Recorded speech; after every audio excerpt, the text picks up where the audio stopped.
Loving yourself is something many people struggle with, yet it's one of the most important skills you can develop.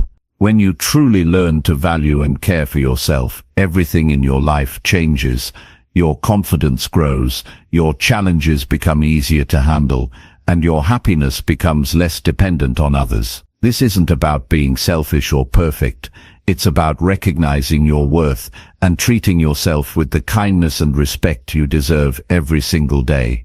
In this video, you'll discover practical steps and honest advice to help you start this journey right now. You'll learn how to face your fears, quiet your inner critic, set healthy boundaries, and build habits that support your mental and emotional well-being. If you've ever felt stuck or unsure about how to love yourself more, this video will guide you through simple real-life actions that make a big difference. Stick around, because by the end you'll have the tools and motivation to start putting yourself first without guilt or hesitation. Chapter 1.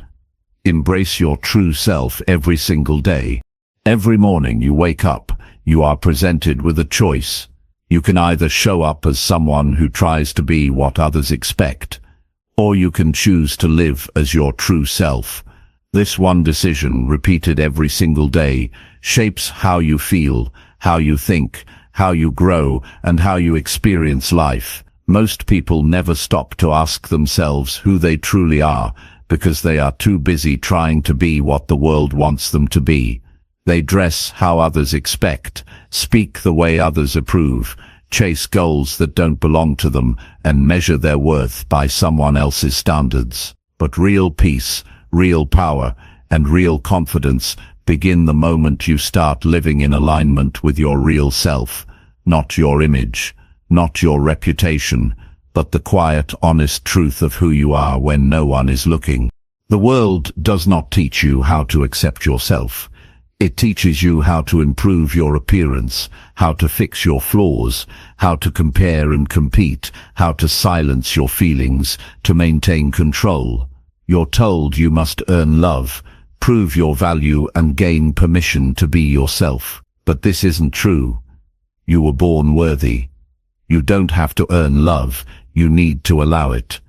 You don't have to prove yourself, you need to understand yourself. You don't have to gain permission, you need to give it. Embracing your true self means stepping away from this noise and facing the mirror without filters, lies, or masks. It means honoring the person you are, not the person others want you to be. This is not about being selfish, it is about being honest. The more honest you are with yourself, the more whole you become. Many people fear this honesty. They avoid self-reflection because they're afraid of what they might find. They think if they look too closely, they'll uncover something broken, something unworthy. But the truth is, what you find when you look deeply is not weakness, it's strength. You find resilience in your scars. You find wisdom in your mistakes. You find dignity in your struggles. And most importantly, you find a person who has survived, adapted, and kept going. That person deserves love, not judgment. That person deserves support, not shame. Embracing yourself means standing by that person even on the hard days.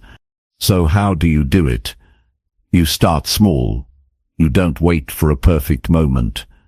You don't wait until you've improved everything.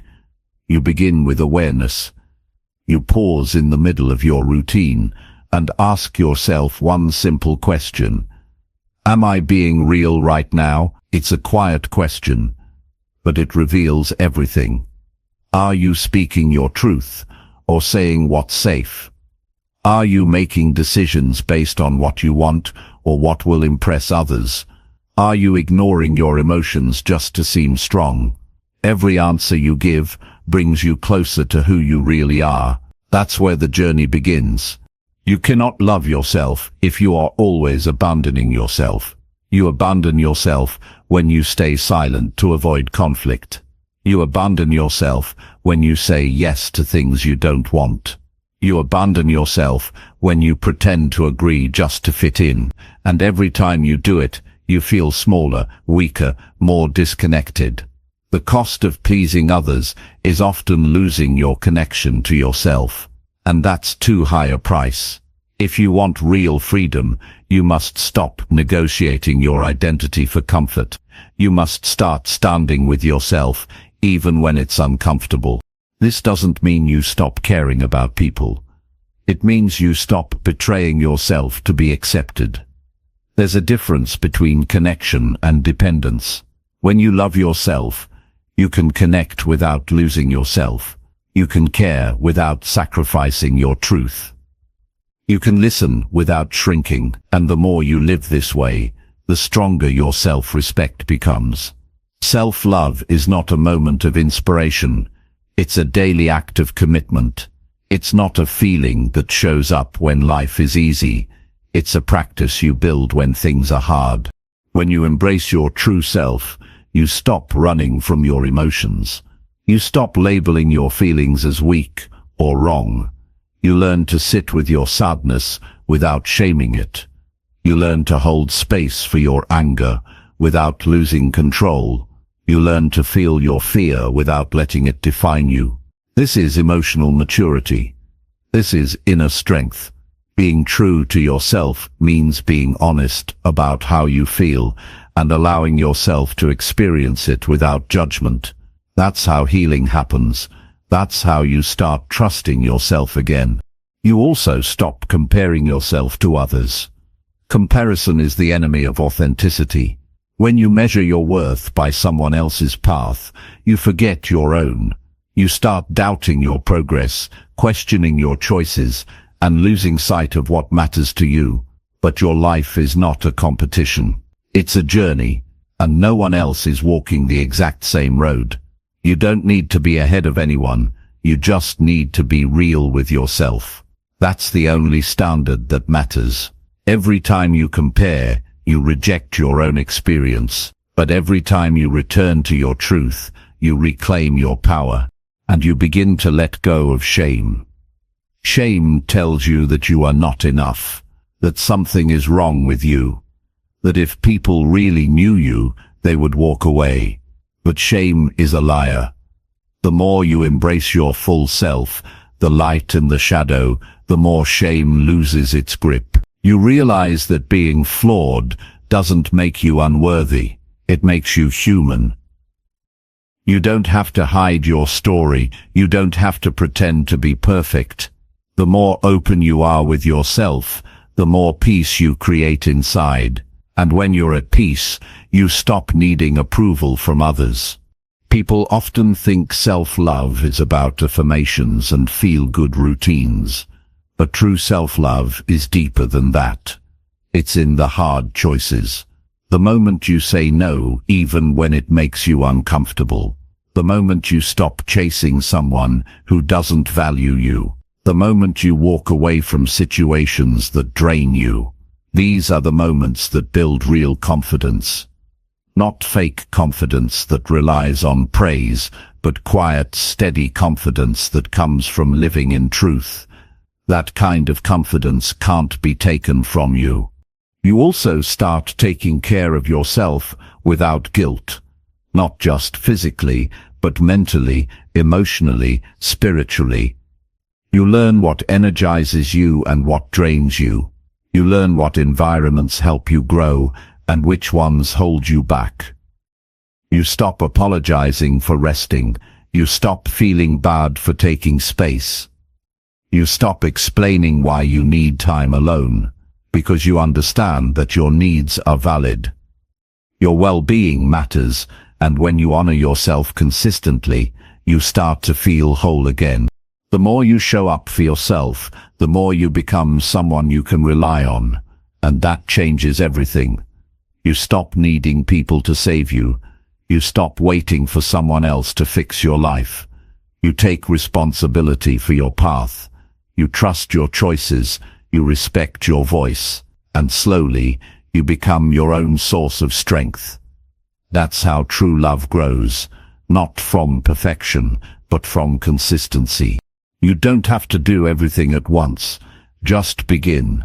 Speak honestly even when it's hard. Take time for yourself without apology. Stand up for your values, even when others don't understand. Make choices that reflect your real desires, not your fears. Every small step builds a deeper relationship with yourself. And over time, those steps lead to a life that feels true, not just impressive. You may lose some people along the way. Not everyone will support your growth. Some people only accept you when you play small. When you change, they may try to guilt you back into your old role. But that's not your burden. You are not responsible for other people's comfort. You are responsible for your integrity. And the people who truly love you will celebrate your truth, even when it changes the dynamic. Real connection is built on honesty. If you can't be yourself in a relationship, you are not truly connected, and you start to feel different. Not in a loud or dramatic way, but in a quiet, powerful way. You walk taller. You speak with more clarity. You rest without guilt. You express without fear. You live without apology. Not because you think you're better, but because you finally understand your worth. You no longer look outside for validation because you've built it from within. That is the foundation of all real success, all real peace, and all real happiness. Every day is a new chance to return to your truth. Some days you will drift. Some days you will forget. That's okay. What matters is that you come back. That you keep choosing yourself over and over until it becomes natural. Until your life feels like home, not a performance. Until your actions align with your values. Until your words reflect your beliefs. Until your habits serve your healing. That's what it means to embrace your true self. And when you do, you don't just change how you feel, you change how you live. You are not here to be accepted by everyone. You are here to be honest with yourself. You are not here to impress others. You are here to fulfill your own potential. You are not here to fit into someone else's idea of success. You are here to create a life that reflects your truth. Embracing yourself is the beginning of everything. The beginning of strength. The beginning of peace. The beginning of deep, lasting love. Not just from others, but from the only person who is with you through it all. You. And every single day, you have the power to make that choice. Chapter 2. Challenge negative thoughts with positive, honest self-talk. Most people live their lives unaware of how often they speak against themselves in silence. It begins in early moments, before breakfast, before a word is spoken aloud. Those internal judgments rise quietly. They whisper things like, "You're not good enough, you messed up again," or "Why can't you just get it right?" These thoughts are often accepted as truth without being questioned, and over time, they shape how you see yourself, how you act, how much you try, and whether you believe you deserve happiness. The truth is, your mind listens closely to what you say inside, and the longer you let those thoughts go unchallenged, the more they turn into habits that weaken your ability to grow, to feel proud, or even to try again when life gets hard. You don't choose which thoughts arrive in your head, but you do choose what to believe and what to feed. Not every thought deserves your attention, and not every idea you have is accurate. Just because you think something doesn't make it real. A thought is a suggestion, not a sentence. Learning to challenge what your mind throws at you takes effort, but it is the foundation of lasting change. It allows you to take control of your inner world instead of being ruled by automatic self-criticism. It's not about pretending that you're happy or pretending everything is fine. It's about telling yourself the truth in a way that supports growth rather than blocks it. Negative thinking feeds on silence. The more you let it run without interruption, the stronger it becomes. You must interrupt it with something grounded, something calm, and something rooted in the present. Honest self-talk is not about forcing fake confidence. It's about giving yourself a realistic voice that helps you see clearly when doubt tries to take over. It's about offering yourself balance when the inner voice swings too far into fear, shame, or defeat.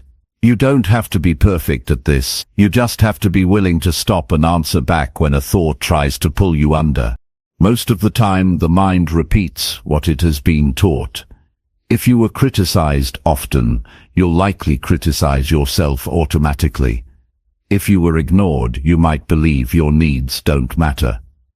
If you were only praised when you achieved something, you may tie your worth to constant results. But this is not who you are. It's what you learned, and you can unlearn it. You can build a new way of thinking. You can reframe how you speak to yourself and make your inner world a safer place to be. It won't happen overnight, but it will happen with intention, repetition, and patience. When a thought arises that tells you you're failing or falling behind, stop and examine it. Where is the evidence? Would you say those words to someone else in the same situation? Are you looking at the full picture, or just focusing on one flaw? Most negative thoughts are not based on logic. They are emotional reactions disguised as facts. To challenge them, you need to speak back with clarity. You can say, "This moment is hard, but it doesn't define me." You can say, "I'm learning, and that means I'm growing." You can say, "I made a mistake, but I'm still moving forward." These phrases are not just comforting, they're stabilizing. They give you a pause, a place to stand when your emotions are trying to knock you down. If your thoughts often spiral into harsh territory, practice observing them without immediately reacting. Notice the pattern. Catch when your mind exaggerates, rushes to worst-case scenarios, or attaches your worth to a single outcome. That awareness is the beginning of freedom. Once you notice the pattern, you can choose to pause, breathe, and bring in something new. You can introduce a different voice, one that speaks to your potential, your effort, and your truth. You are not helpless against your thoughts. You are capable of guiding them with discipline and care. The strength of self-talk comes from consistency, not perfection. You won't always catch every negative thought, and you won't always respond in the best way. That's okay. The goal isn't to be flawless. It's to build a habit of returning to what's helpful. When your inner voice becomes more balanced, your outer behavior becomes more stable. You take more risks. You recover more quickly from setbacks. You stop punishing yourself for being human. You begin to treat yourself as someone who matters, not just when you succeed, but in every moment you try. One of the most powerful shifts happens when you stop expecting your thoughts to match your mood. On days when you feel down, your thoughts may naturally follow that energy, but that doesn't mean you have to believe everything they say. Your thoughts can reflect your mood, or they can shape your mood. You decide which direction to take, and the more you practice guiding your thoughts, the more control you gain over how you feel, how you respond, and how you move forward through difficulty. Challenging negative thoughts does not mean ignoring your problems. It means facing them with honesty instead of self-blame. If you failed, you admit it without turning it into a personal attack. If you're struggling, you describe it without calling yourself weak. This honesty builds trust with yourself. It lets you be real without being cruel. It teaches your mind that it's safe to feel, to fail, to start over, and that safety becomes the ground where confidence grows. There will be moments when your old thoughts return louder than ever. In those moments, it's easy to fall back into old reactions, but those moments are also opportunities. Each time you notice the pattern and respond differently, you break its power a little more. You remind your mind that it no longer gets to control you without being questioned. You reinforce a new path, one built not on automatic fear, but on conscious choice. Some days all you need to say is I'm doing my best, and that's enough for today. Other days you'll need to be firm and say, that thought is not helping, I'm not feeding it anymore. And some days you'll need to be gentle and say, I'm hurting, and I'm allowed to take care of myself. This is how you build a relationship with your mind, not by forcing it into silence, but by guiding it towards something more truthful and steady. You don't need to become someone else to speak kindly to yourself. You just need to stop making yourself the enemy. You don't have to pretend that you're fearless or perfect. You just need to stop treating your struggles as proof that you're broken. You are not broken. You are learning, and learning is hard. It takes time. It takes failure. It takes showing up on the days when nothing feels easy. And on those days, your self-talk becomes your anchor. It keeps you grounded. It reminds you who you are and what matters most. With every intentional word you speak inside, you are shaping your mindset. You are building emotional muscle. You are creating distance between who you are and the negative stories that no longer serve you. This work is not always exciting, but it is powerful. It changes the way you think, which changes the way you live. Every small step matters. Every time you catch a thought and choose a better one, you're doing something extraordinary.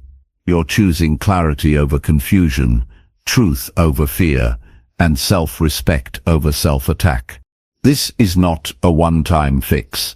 It's a daily process, but it's worth it, because your relationship with yourself is the foundation of everything else. And when that relationship becomes stronger, more honest, and more supportive, your entire life begins to reflect it. Chapter 3. Build resilience by facing fears, step by step. Fear is not the problem. Avoiding fear is the problem. Every time you avoid what scares you, you give it more control. You shrink your confidence, you limit your options, and you slow your growth. Fear does not leave on its own. It waits. It watches. And it grows when ignored. The only way to weaken fear is to face it, and the only way to face it without being overwhelmed is to do it gradually, step by step, moment by moment, challenge by challenge. Resilience is built through these steps, not through grand acts of bravery, but through steady, intentional movement toward discomfort. There is no secret formula to becoming fearless. You don't need to erase fear to live fully. You need to learn how to keep moving, even when fear is present. Resilience is not a trait you are born with. It's a skill you build when you stop backing down from the things that make you nervous, insecure, uncertain, or vulnerable. And this doesn't happen all at once. It happens when you start choosing action over hesitation, in small areas of your life where fear has been quietly in control. Think about the situations you tend to avoid. It could be difficult conversations, unfamiliar environments, personal goals you've postponed for years, or decisions you delay because you feel unprepared. Every time you avoid them, you reinforce the idea that you are not capable. But when you take even a single step forward, something changes. You begin proving to yourself that you can act before you feel ready. That single act becomes a new message to your brain. It says, I can do hard things. I can handle discomfort. I can grow. The key is to start small and stay consistent. You don't need to confront your biggest fear tomorrow. That would only trigger overwhelm and reinforce failure. But you can take a smaller version of that fear and face it in a way that feels manageable. You can speak up in a moment you'd normally stay silent. You can try something new without needing to be perfect. You can sit with uncertainty without rushing to escape it. These are the actions that build emotional muscle. You take a small step, then another, and another, until what once felt impossible becomes familiar. Every time you take a step into something difficult, You teach your nervous system that you are safe. This is important. Fear often tricks your body into reacting as if you are in danger, even when you are simply uncomfortable. When you take calm, steady action in the face of fear, your brain starts to update its response. It learns that discomfort is not the same as danger. That distinction is where courage begins to form, not as a lack of fear but as a new understanding of it. Resilience is also built by changing how you talk to yourself during these moments. When you feel fear rising, your self-talk matters more than ever. If your inner voice says, "You're going to fail," you will hesitate. If it says, "This is too hard for you," you'll retreat. But if it says, "You've handled hard things before," or "This is just one step, not forever," you gain momentum. The words you use in the moment shape how far you go. You don't need loud confidence, you just need steady support from within. Fear often attaches itself to a story. A story about what might go wrong, what others might think, or what you might lose. Most of these stories are exaggerations. They are worst-case scenarios written in panic. One of the best ways to break fear is to ask yourself, what is the actual risk here, and can I handle the outcome if it doesn't go well? Usually the real answer is yes. You might be uncomfortable, but you won't be destroyed. You might feel awkward, but you'll recover. When you face that truth, fear begins to loosen its grip. You also need to be honest about how fear disguises itself. Sometimes it looks like perfectionism, where you wait until conditions are ideal before taking action. Sometimes it looks like procrastination, where you distract yourself with easier tasks. Sometimes it looks like overthinking, where you stay stuck in preparation and never begin. Recognizing these patterns allows you to interrupt them. It allows you to stop waiting for the fear to go away and start acting despite it. There's a kind of confidence that only comes from doing the thing you thought you couldn't do. It doesn't come from imagining it or talking about it. It comes from taking the step and seeing for yourself that you are capable. That kind of proof changes something deep inside. It becomes a foundation that can't be shaken easily. Because once you've seen your own strength, it becomes harder to believe the voice that tells you you're not enough. Resilience is also about recovery. Not every step forward will go smoothly. Sometimes you'll fall. Sometimes you'll hesitate. Sometimes you'll backtrack. That's not failure. That's part of the process. What matters most is how you respond afterward. Do you judge yourself, or do you regroup? Do you shut down, or do you reflect and try again? Resilience grows in the way you treat yourself after the fall. It's not about how fast you bounce back. It's about not giving up on yourself in the middle of the mess. The truth is, you don't build strength by avoiding fear. You build it by walking through it with clarity and courage.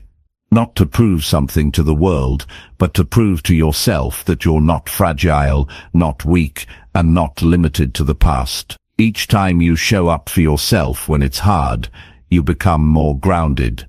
You become someone you trust. And that trust turns into power, power that no one can take from you. There is no perfect timeline for this process. Some fears will take days to overcome. Others may take years. That's okay.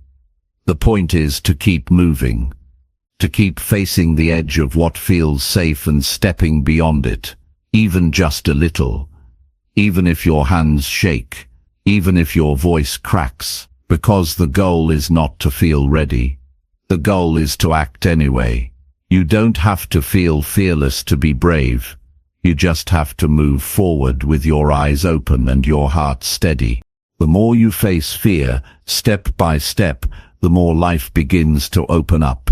You say yes to opportunities that once seemed out of reach. You speak your mind when it matters. You stand your ground in difficult moments. You take on challenges not because they're easy, but because you've stopped letting fear make your decisions. And that shift changes everything. It changes how you feel in your own body. It changes how you relate to others. It changes how much of your potential you allow yourself to explore.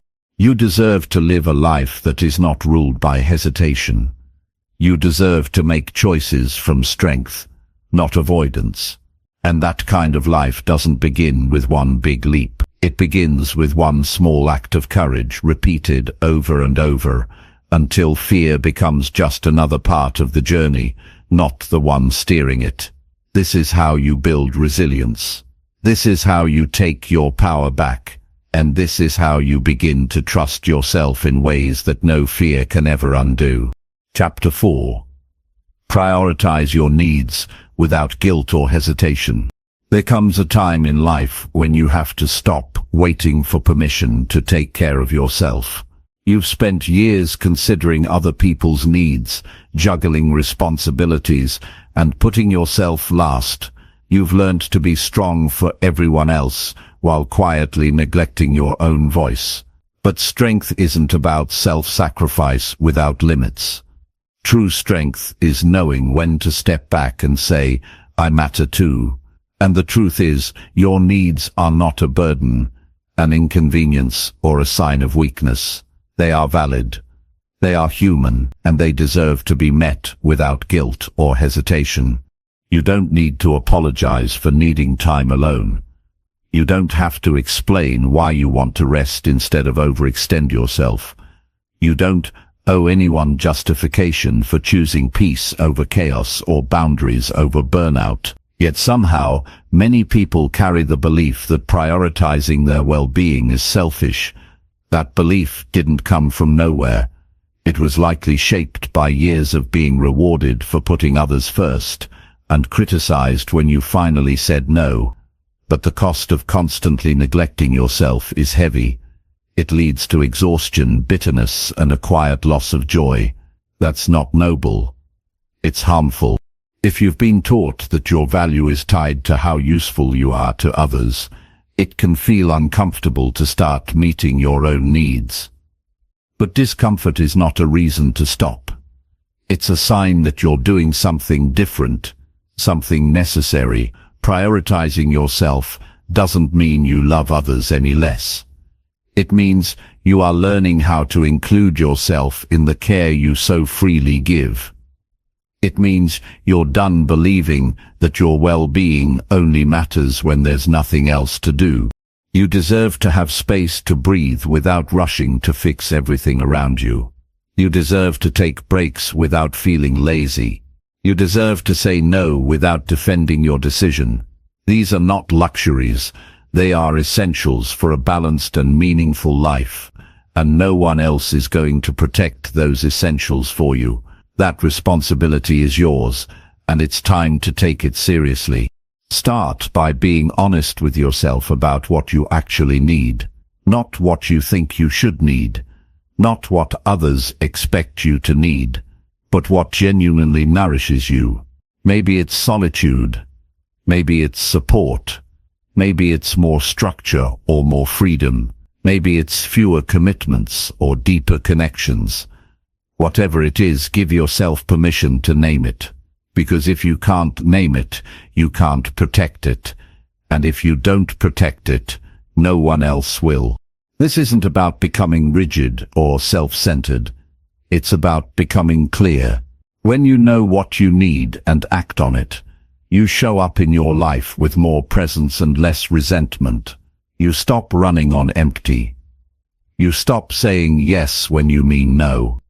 You stop quietly tolerating things that drain you just to keep the peace.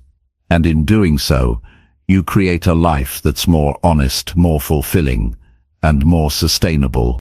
It's not your job to make everyone comfortable at the expense of your own peace. You are not responsible for managing everyone else's reactions to your choices. You are only responsible for making sure those choices are true to what matters most to you. Sometimes people won't understand. Sometimes they'll push back. That's okay. Let them feel what they feel while you stay rooted in your truth. Your needs don't require approval, they require attention. You might notice guilt rising up when you start putting yourself first. That guilt is a conditioned response, not a moral compass. It's a sign that you were taught to ignore yourself, not a sign that you're doing something wrong. When guilt shows up, don't run from it. Recognize it, talk to it, tell yourself, I am allowed to care for myself. I am not wrong for needing rest, peace, or space. Then act anyway. The more you practice this, the quieter the guilt becomes. It's not about getting rid of guilt overnight. It's about not letting it dictate your decisions. Prioritizing yourself also means being clear about your boundaries. If something doesn't align with your values or drains your energy, it's okay to decline. You don't need to over-explain. A simple, respectful no is enough. Boundaries are not walls. They are doors that help you decide what enters your life and what stays out. They protect your time, your energy, your focus, and you are allowed to have them, even if others don't like them. Sometimes, prioritizing your needs will require disappointing people. That's hard, especially if you're used to being the dependable one, the helper, the person who always comes through. But you are not a machine. You are not an endless resource. And anyone who truly values you will understand when you need to take care of yourself. Those who don't understand are showing you that their comfort matters more to them than your well-being. And that's useful information to have. You're also allowed to want more. More ease, more support, more fulfillment. You don't have to settle for just surviving. You don't have to accept exhaustion as a way of life. You can choose to create a life that feels good to wake up to, a life where you are not constantly running, constantly fixing, constantly proving, a life that includes you at the center, not just on the edges. Taking care of yourself is not something you earn. It's something you are always worthy of, simply because you exist. You don't have to reach a certain level of success or wait for the right moment. You can start today by asking yourself, what do I need right now? And giving yourself permission to honor that. Even in small ways, especially in small ways, because those small acts of care add up. They build trust with yourself. They remind you that you are not an afterthought. As you begin to prioritize yourself, you may find that some things start to fall away. Commitments that no longer serve you. Relationships that take more than they give. Patterns that kept you stuck. Let them fall. You're not losing anything important. You're clearing space for what truly matters. And what matters most is that you are no longer abandoning yourself to be accepted by others. You don't need to hustle for your worth. You don't need to exhaust yourself to be seen. You are allowed to be a full human being with needs, limits, desires, and dreams. You are allowed to ask for help. You are allowed to rest without earning it. And you are allowed to live a life that feels good, not just one that looks good on the outside. You have spent enough time waiting to be chosen. Now it's time to choose yourself, to protect your peace, to honor your needs, to stop feeling guilty for doing what keeps you whole. This is not selfish. This is wise. This is necessary. And this is the beginning of a life where you don't just survive, you finally get to thrive. Chapter 5. Develop daily habits that nurture your mental health. Feeling better mentally isn't about chasing big, overwhelming changes. It's about showing up for yourself in the small moments, over and over again. There's a quiet kind of power in doing something kind for your mind every day. You might not see the shift immediately, but over time, these daily habits begin to shape how you think, how you feel, and how you respond to the world around you. You start to feel more grounded, more balanced, and more in control. Not because life is suddenly perfect, but because you've taken steps to care for the part of you that carries everything: your mind. Your mental health doesn't need grand gestures. It needs steady attention. It needs you to be honest about what supports you and what drains you. When you wake up in the morning, your first thoughts often set the tone for your day. So instead of diving straight into stress or comparison or distraction, give yourself a moment of quiet.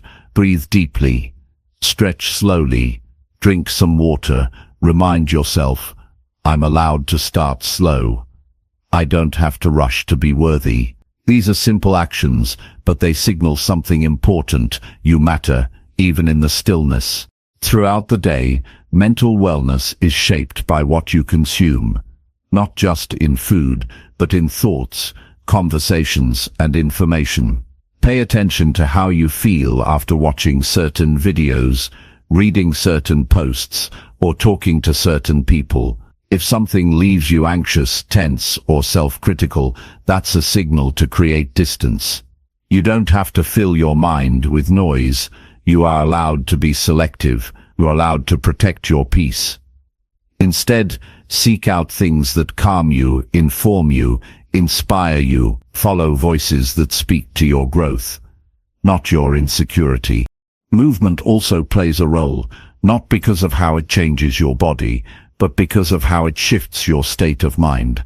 You don't need to do intense workouts unless you want to. A walk around your block, some light stretching, or even dancing alone in your room can reconnect you to your body and lift your mood. Movement releases tension that often lingers after stress, and it gives you a way to express yourself without words. It reminds you that you are alive, present, and capable of movement even through difficult emotions. What you say to yourself each day also matters more than you think. Most people walk around with a harsh inner voice, one that criticizes, doubts, and shames. You might think you're being realistic, but often you're being unnecessarily cruel. Begin to notice that voice. Notice how often it speaks, then challenge it. Not with fake positivity, but with balanced truth. If your mind says, you're failing, you can respond with, I'm doing the best I can, and that counts. If it says, you're not good enough, you can say, I may struggle sometimes, but I still have value. The goal is not to erase every negative thought, but to stop believing them without question. Build small check-ins into your day, even if it's just 2 minutes. Ask yourself, how am I feeling right now? Don't try to fix or change the feeling immediately. Just acknowledge it. Let yourself be honest. If you're overwhelmed, say it. If you're sad, name it. Emotions lose their grip when we stop pretending they don't exist. They become manageable when they're seen. And you are the one who must see them first, before expecting anyone else to understand. Taking time for silence, even in short bursts, is another habit that helps create mental space. You don't need a meditation cushion or a perfect setting. You just need a few minutes without distractions, where you can pause and return to your breath. In those moments, you remind yourself that not everything needs an immediate reaction. Not every thought is urgent. Not every feeling has to lead to action. In silence, you learn to listen, not just to the world, but to yourself. Sleep is also a foundational part of mental wellness that often gets ignored or sacrificed. Create a wind-down routine that tells your body and mind it's safe to rest. Turn off devices, dim the lights, do something that relaxes you. Read, take a warm shower, listen to calming music. Sleep is not wasted time. It is necessary repair, and your brain cannot function clearly if it is always deprived of rest. Respecting your need for sleep is one of the most underrated acts of self-respect. Another supportive habit is journaling, not for the sake of producing anything perfect, but to get your thoughts out of your head and onto paper. When you write regularly, you begin to notice patterns. You begin to see what keeps coming up. You start to hear your own voice more clearly. And that awareness gives you the power to respond to life more intentionally instead of reacting on autopilot. You don't have to write for hours. A few honest sentences a day can help you release what's weighing on you. Connecting with others in meaningful ways is also part of nurturing your mind. That doesn't mean forcing yourself to socialize when you're drained. It means making time for people who see you clearly, who support your growth, who accept you as you are. Even a short, real conversation can remind you that you're not alone. Make time for these connections. They are part of your emotional fuel. They don't have to be constant, but they do need to be intentional. Lastly, mental health is strengthened by giving yourself something to look forward to. Each day, no matter how full or difficult, should have at least one small thing that brings you joy. Maybe it's a favorite snack, a song you love, a peaceful walk, or a moment to sit in the sun. These are not meaningless details. They are lifelines. They remind your brain and body that life is not just about survival, it's about small joys that anchor you through stress and uncertainty. You don't have to master all of this at once. You don't have to be perfect. What matters is consistency. What matters is showing up for your mind in ways that build strength over time. It's okay to have days where you forget, days where things feel too heavy, but as long as you return to yourself, you are moving in the right direction. These daily habits are not chores, they are choices, and each time you choose them, you're building something stronger inside you. You're telling yourself, I am worth the effort it takes to feel better. And you are, always.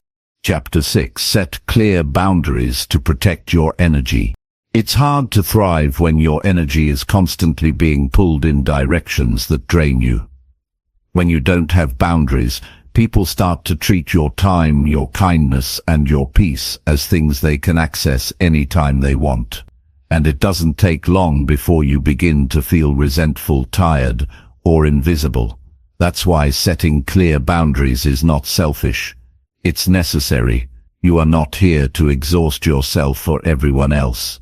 You are here to live in a way that respects your own limits and honors your own needs. Saying no can feel uncomfortable at first, especially if you're used to saying yes just to keep others happy. But you can't keep giving from a place of emptiness. There comes a time when you have to ask yourself, is this helping me grow or is this taking something from me? I can't afford to give right now. That's where boundaries begin. They start with that question. They begin with paying attention to how you feel after interactions, after obligations, after stretching yourself too thin. Your body often tells you the truth before your mind admits it. Tension, headaches, emotional burnout, these are signals, and they deserve your attention. You don't need to explain yourself endlessly when you decide to protect your energy. A simple, I can't do that right now, or that doesn't work for me, is enough. The people who truly care about your well-being won't need you to justify every decision. They'll respect your limits, even if they're disappointed. And if someone consistently pushes against your boundaries, it's worth asking what they really want from you, connection or control. You don't owe anyone constant access to your emotional availability. You are not a bottomless well. You are a human being who deserves space to breathe. Sometimes, boundaries mean stepping back from people you love. That's hard. But love without boundaries turns into self-sacrifice. It's not about cutting people off. It's about creating enough distance to protect your peace. You can love someone and still say, this is what I need to feel safe. You can care deeply and still choose space. It doesn't make you cold. It makes you honest. And in the long run, honesty builds healthier relationships than silent resentment ever could. Boundaries also mean choosing how much of yourself you give to situations that don't feel aligned. Not every conversation deserves your full emotional investment. Not every conflict needs your participation, You get to decide what drains you and what feeds you, and that decision will look different for everyone. Some people need solitude to reset. Others need time away from certain environments. Some need limits around social media or work hours. Whatever your version of protection looks like, it's valid. You are allowed to need different things than the people around you. There's power in pausing before you commit. When someone asks something of you, give yourself permission to say, "Let me get back to you." This gives you space to check in with yourself. Do you have the time? Do you have the energy? Do you even want to say yes? You're not required to agree just because someone asks. Every yes you give should come from a place of intention, not guilt, not fear, not obligation. If saying yes to them means saying no to your own well-being, then it's not a real yes. It's a quiet betrayal of yourself. Boundaries aren't just about saying no to others. They're also about saying yes to yourself. That might look like blocking off time for rest without apologizing for it. It might mean ending a call when the conversation turns toxic, or refusing to carry someone else's emotional burden just because they expect you to. Every time you set a limit, you are reinforcing the belief that your energy matters, that your presence is not to be taken for granted, that your mind and heart deserve peace. There will be people who don't understand your new limits. Some might feel rejected, others might get upset. That's okay. Their reaction is not your responsibility. Your job is not to manage their emotions. It's to honor your own. You're not here to keep everyone comfortable at the cost of your own discomfort. You're here to live with clarity, with peace, and with purpose. And that means making choices that sometimes disappoint others in order to protect yourself. Even in work or family dynamics, you are allowed to set boundaries. You can communicate your limits with firmness and kindness. "I'm not available outside these hours. I don't want to discuss this topic anymore. Please don't raise your voice when speaking to me." These are not confrontational statements. They are direct and respectful. They give others a chance to adjust, but they also create a clear standard. Without that clarity, people will continue to assume that your time and energy are always available. You have to teach others how to treat you by showing them what you accept and what you don't. The more you practice, the easier it becomes. Boundaries become second nature. You stop feeling guilty for choosing yourself. You stop over-explaining. You stop shrinking to fit into spaces that don't respect you.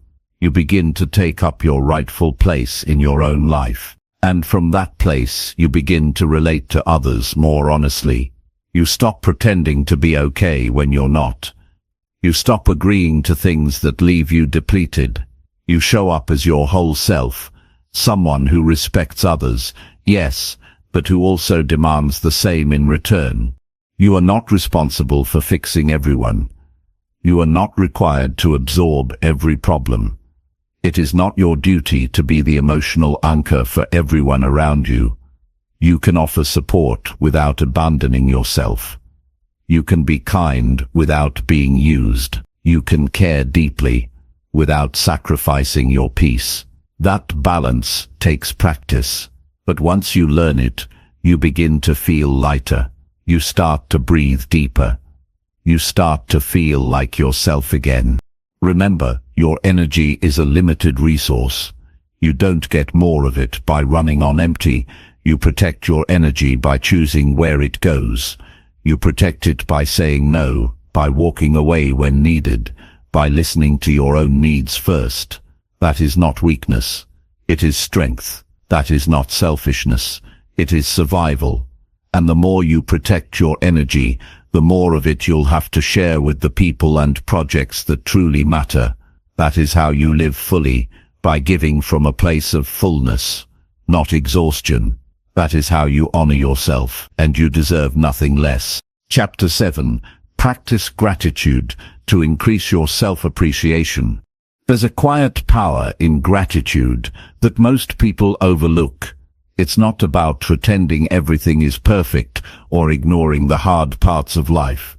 It's about choosing to look at yourself and your life through a softer, more honest lens. When you start practicing gratitude deliberately, something in you begins to shift. You stop focusing only on what's missing, what's wrong, or what hasn't happened yet.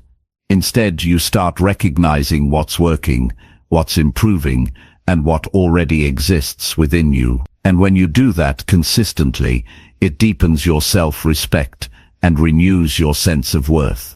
Gratitude allows you to see yourself as more than your flaws. It helps you focus on your growth, your resilience, your effort, even when the outcomes haven't turned out exactly the way you hoped. You begin to appreciate how far you've come instead of constantly measuring how far you still have to go. That shift changes everything. It helps you move from self-criticism to self-recognition, from comparison to acceptance, from doubt to acknowledgement. And when that becomes a daily practice, your relationship with yourself becomes more supportive, more grounded, and more compassionate. It's easy to forget your own progress when your focus is always on the next goal, the next challenge, or the next thing you need to improve. Gratitude makes you pause long enough to notice what's already good. And that's essential, because without appreciation, you end up living like you're always behind, always inadequate, always catching up to someone else's version of success. But when you practice gratitude, you start feeling more whole in the present moment. You stop rushing to prove your worth, and you start realizing that it's already there. Every day gives you a chance to notice something small but meaningful. Maybe you handled a difficult moment with more calm than usual. Maybe you showed up for yourself in a way you didn't last year. Maybe you rested without guilt. These may not seem like big victories, but they are. Acknowledging them reminds you that growth is happening. You are learning, healing, changing, even if it's not loud or obvious. Gratitude trains your mind to notice those moments and hold on to them. And those moments build your self-worth from the inside out. Self-appreciation doesn't come from waiting for someone else to notice your value. It comes from noticing it yourself, from recognizing your efforts, even when no one is watching, from thanking yourself for not giving up, from honoring the version of you that kept going, even when things were uncertain. Gratitude for your own courage, your patience, your discipline. It rewires the way you speak to yourself. You stop being your own critic and start becoming your own ally. Sometimes we think gratitude is only for the good days, but it's especially important on the hard ones. When things feel overwhelming or disappointing, that's when gratitude becomes a form of self-rescue. You might not be able to change everything in that moment, but you can still anchor yourself in something real. Your breath, your strength, the fact that you're still trying. That quiet acknowledgement helps you find perspective. It reminds you that even in difficulty, there is still something solid within you. And that belief builds self-trust, even when the outside world feels uncertain. Gratitude doesn't mean ignoring pain or pretending you're okay when you're not. It means choosing to see the whole picture, not just the hard parts. You can be struggling and still be grateful for your support system. You can be grieving and still appreciate the moments of peace. You can feel lost and still recognize the parts of yourself that are steady. This is what makes gratitude powerful. It holds space for complexity. It teaches you that you're allowed to feel more than one thing at once, and in that space, your self-awareness deepens, your emotional strength grows. You begin to trust your ability to handle life, even when it's messy. The more you practice gratitude, the more your self-perception changes. You begin to focus less on what you think you should be and more on who you already are. You notice the good qualities you bring into the world, the ways you support others, the quiet ways you show up even when things are tough. And when you appreciate those parts of yourself, your confidence grows, not because someone told you to be confident, but because you're finally seeing what's been there all along. Start simple. Begin by thanking yourself for just one thing each day. Maybe it's getting out of bed when it felt hard. Maybe it's sending a message you were afraid to send. Maybe it's showing restraint when you wanted to react. As you build this habit, you'll start to see more. You'll realize you're stronger than you thought. You'll feel more connected to yourself. You'll begin to understand that self-appreciation isn't something you wait for. It's something you practice. Write it down if you need to. Speak it out loud. Reflect on it in quiet moments. What did you do today that deserves acknowledgement? What quality in yourself are you proud of? What challenge have you quietly endured? This isn't about being perfect. It's about being honest. You are allowed to give yourself credit. You are allowed to be proud of your growth. You are allowed to be kind to yourself, not later, but now. You'll find that gratitude also softens your relationship with others. When you start seeing the good in yourself, you're less likely to resent or compete with others. You stop needing external validation to feel worthy. You become more generous because you're no longer operating from lack. You give love without needing it back. You support others without draining yourself. Gratitude makes space for deeper connection, not just with the world, but with yourself. This is not about forcing yourself to be positive all the time. It's about creating a habit of noticing what's working, noticing who you're becoming, noticing that your life, while not perfect, still has moments that deserve your full attention. And in that attention, you'll find clarity, you'll find strength, you'll find appreciation, and that appreciation will turn into self-respect, which turns into self-belief, which eventually becomes self-love. You don't need a big reason to feel grateful. You just need to be willing to notice the truth that's already there. You've made it through things you once thought you wouldn't. You've grown in ways that once felt impossible. You've shown up again and again, even when you didn't feel ready. That's worth acknowledging. That's worth celebrating. And the more you remind yourself of these truths, the more natural it becomes to appreciate who you are. You stop waiting for the world to see your worth, because you already see it yourself, and that is where your strength begins. Chapter 8. Take responsibility for your own happiness now. No one else is coming to save you from unhappiness. That truth might sound harsh at first, but it's also deeply freeing. The moment you stop waiting for others to fix your life, your past, or your emotions, you begin to reclaim your power. Happiness is not something someone can give you, and it's not something you stumble into by accident. It's something you build with small choices, daily decisions, and a deep commitment to stop abandoning yourself. If you keep tying your happiness to someone else's actions, words, or approval, you'll always feel out of control. And that's a hard way to live. Always waiting, always hoping, always being disappointed. You've probably heard people say, do what makes you happy, but they don't talk about the part where you have to get clear on what actually makes you feel fulfilled, grounded, and at peace. That's the work most people avoid. They chase distractions, they blame their circumstances, they point fingers at their past. But nothing really changes until you pause and say, I am responsible for how I feel, and I'm ready to do something about it. That shift isn't just mature, it's transformational. You begin to understand that happiness doesn't come from what you have, it comes from what you allow yourself to believe, say, do, and feel. It's tempting to think life owes you something. After all you've been through, it would make sense to want life to be easier, to expect better treatment, to wish someone would just see you and love you the way you need. But that waiting keeps you stuck. The truth is, life won't always be fair. People won't always show up how you want them to, but your peace of mind cannot depend on that. When you stop outsourcing your happiness, you get to decide how your story moves forward. You get to choose your priorities. You get to say no to what drains you and yes to what aligns with you. Taking responsibility means asking yourself hard questions.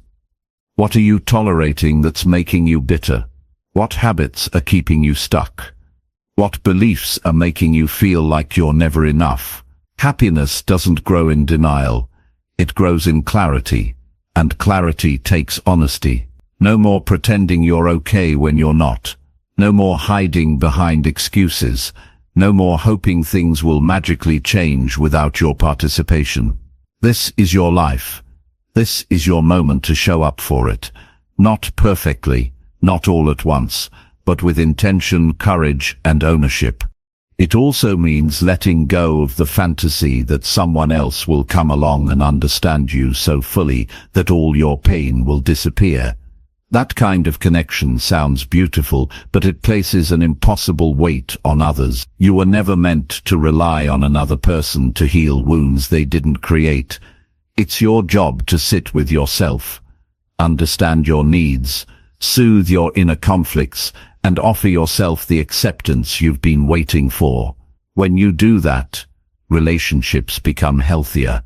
You stop clinging, you stop resenting, you begin relating from a place of fullness rather than lack. Every time you blame someone else for your unhappiness, you give them control over your peace. That's a heavy price to pay. It might feel satisfying in the short term, but over time it drains your energy. Instead of growing, you stay locked in frustration. Taking responsibility doesn't mean taking blame for things that were outside your control. It simply means you're no longer waiting for external conditions to create internal peace. You're learning how to respond to life rather than react to it. You're choosing to build your happiness from the inside out, one conscious step at a time. Sometimes the hardest part is realizing how often you've betrayed yourself to make others comfortable. You stayed quiet when you should have spoken up. You lowered your standards because you didn't want to seem difficult. You put yourself last again and again, hoping that self-sacrifice would earn you love. But happiness doesn't grow in self-abandonment. It grows when you finally say, I matter too. When you stop asking for permission to take care of yourself. When you stop waiting for someone to validate your right to peace. There's no perfect time to begin. You don't need everything figured out. You just need to decide that you're done making your well-being dependent on what happens around you. That choice alone changes your path. It helps you notice your patterns. It encourages you to set boundaries. It pushes you to do the hard things, like saying no, walking away, starting fresh, or holding yourself accountable. These steps aren't easy, but they are necessary if you want to stop surviving and start living. Happiness is also about what you allow into your life. The conversations you engage in, the content you consume, the thoughts you entertain. If you fill your mind with constant comparison, negativity, and pressure, don't be surprised when peace feels distant. You have to protect your mental space like it matters, because it does. You can't grow joy in a mind that's constantly at war with itself. You have to create space for stillness, for kindness, for truth, and that means learning to talk to yourself with compassion, even on your worst days. There's a difference between comfort and happiness. Comfort can keep you in familiar pain. It can trap you in habits that feel safe, but slowly destroy your spirit. True happiness often requires discomfort at first, the discomfort of change, of boundaries, of self-reflection, but that discomfort leads to real freedom. The kind of freedom where you wake up and no longer feel like your life belongs to everyone else. You begin to live on your own terms. You begin to trust your instincts. You stop performing for approval and start living for peace. When you choose to take responsibility for your happiness, you stop wasting time. You stop waiting for perfect circumstances. You stop explaining yourself to people who refuse to understand. You stop holding on to what you've outgrown. You begin to release the guilt of choosing yourself. And in that space, you rediscover your strength.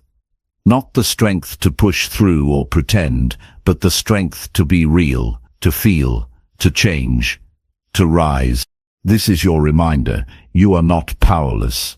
You are not broken. You are not too late. You have more control than you think.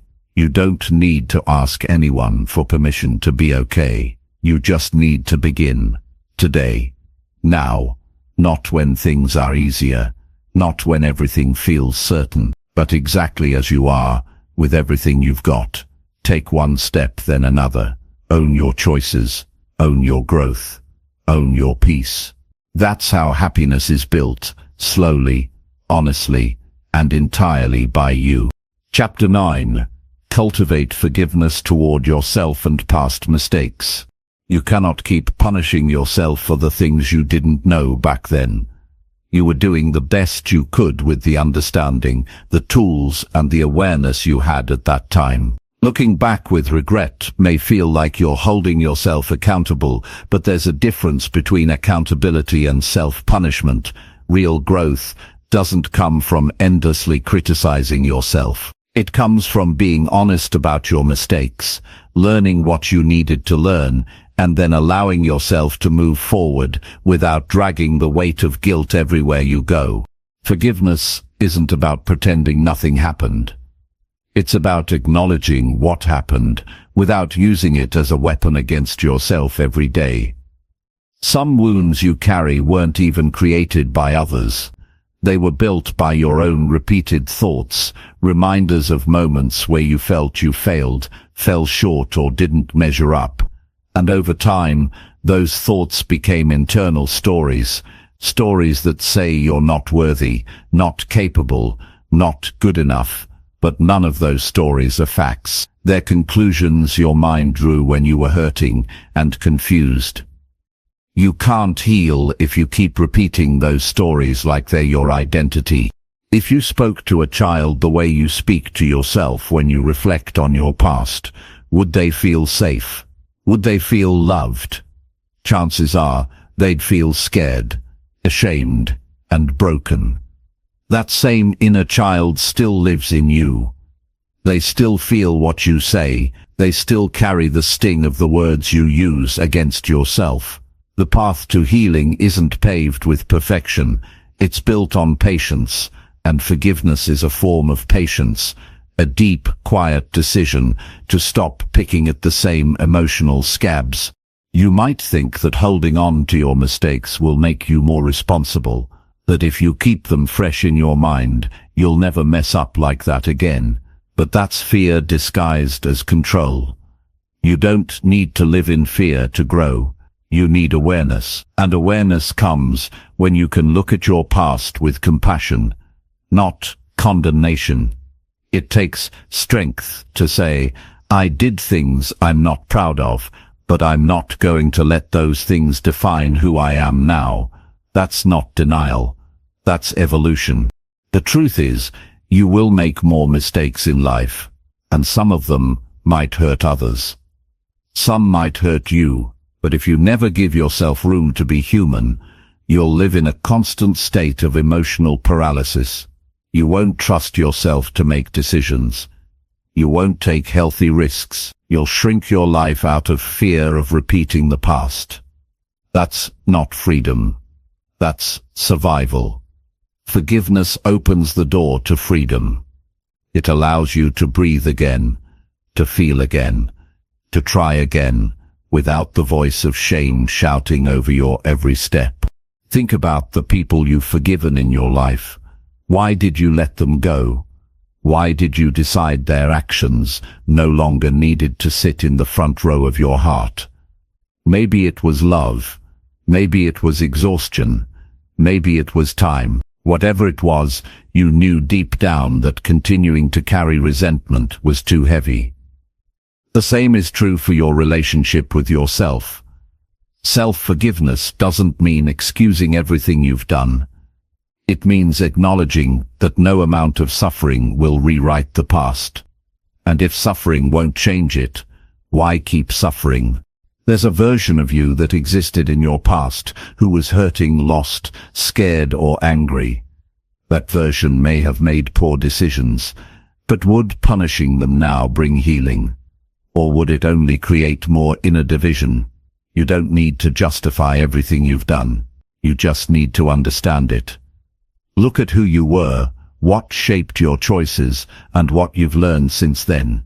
Then ask yourself, do I deserve peace now? If your answer is yes, then you have to give yourself permission to let go. Letting go doesn't mean forgetting. You may still carry memories. You may still feel regret. That's normal.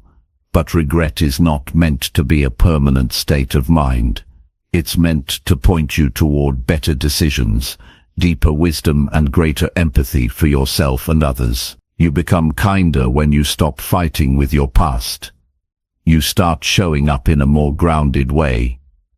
Your energy softens. You become someone you can trust again. You're not the only one who's made mistakes, but you might be the only one who's still paying for them every day in your mind. That inner punishment cycle needs to stop, because it's keeping you from being fully alive.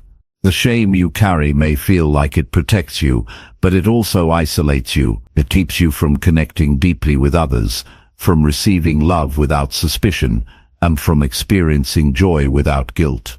Forgiveness lets the sunlight in again. It says, I won't let old pain run my life anymore.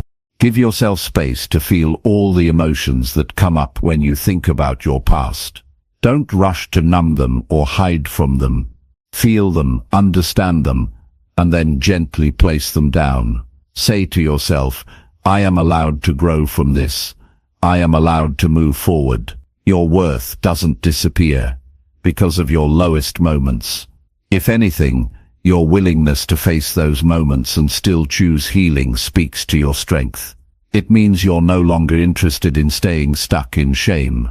If you wait until you're perfect to feel worthy, you'll wait forever.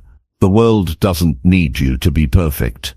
It needs you to be real, to be open, to be willing to heal. That starts with forgiving the version of you who didn't know what they know now. That version wasn't your enemy. They were trying. They were learning. They were surviving. And now, you get to do more than survive. You get to live fully, knowing that your past doesn't own you. So, talk to yourself with the same gentleness you offer others. Replace, I should have known better with I know better now. Replace, I ruined everything with I've learned what matters. Replace, I'll never forgive myself with I'm open to forgiving myself even if it takes time. Little by little, this shift in language becomes a shift in identity. You stop identifying with pain and start identifying with growth. You are not your worst decisions. You are not the voice of shame in your head. You are not stuck. You are someone who has walked through difficulty and is still choosing to show up, and that alone is worthy of grace. Offer that grace to yourself, not someday but now. Not when you've earned it, but because you already deserve it. Your healing begins the moment you stop asking your past to define your future, and forgiveness is the door that leads you there. Chapter 10. Celebrate small wins to boost your confidence.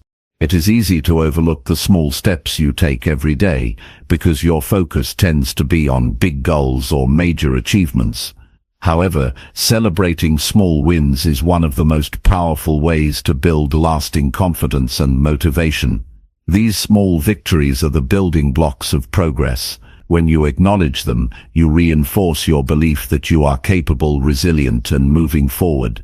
Ignoring them means missing out on important moments of growth and self-affirmation that can keep you energized on your journey. When you celebrate a small win, You are telling yourself that your effort matters, no matter how modest it seems. This shifts your mindset from feeling overwhelmed by what still needs to be done to feeling empowered by what you have already accomplished. Confidence is not something that appears out of nowhere. It develops slowly through repeated successes, no matter the size.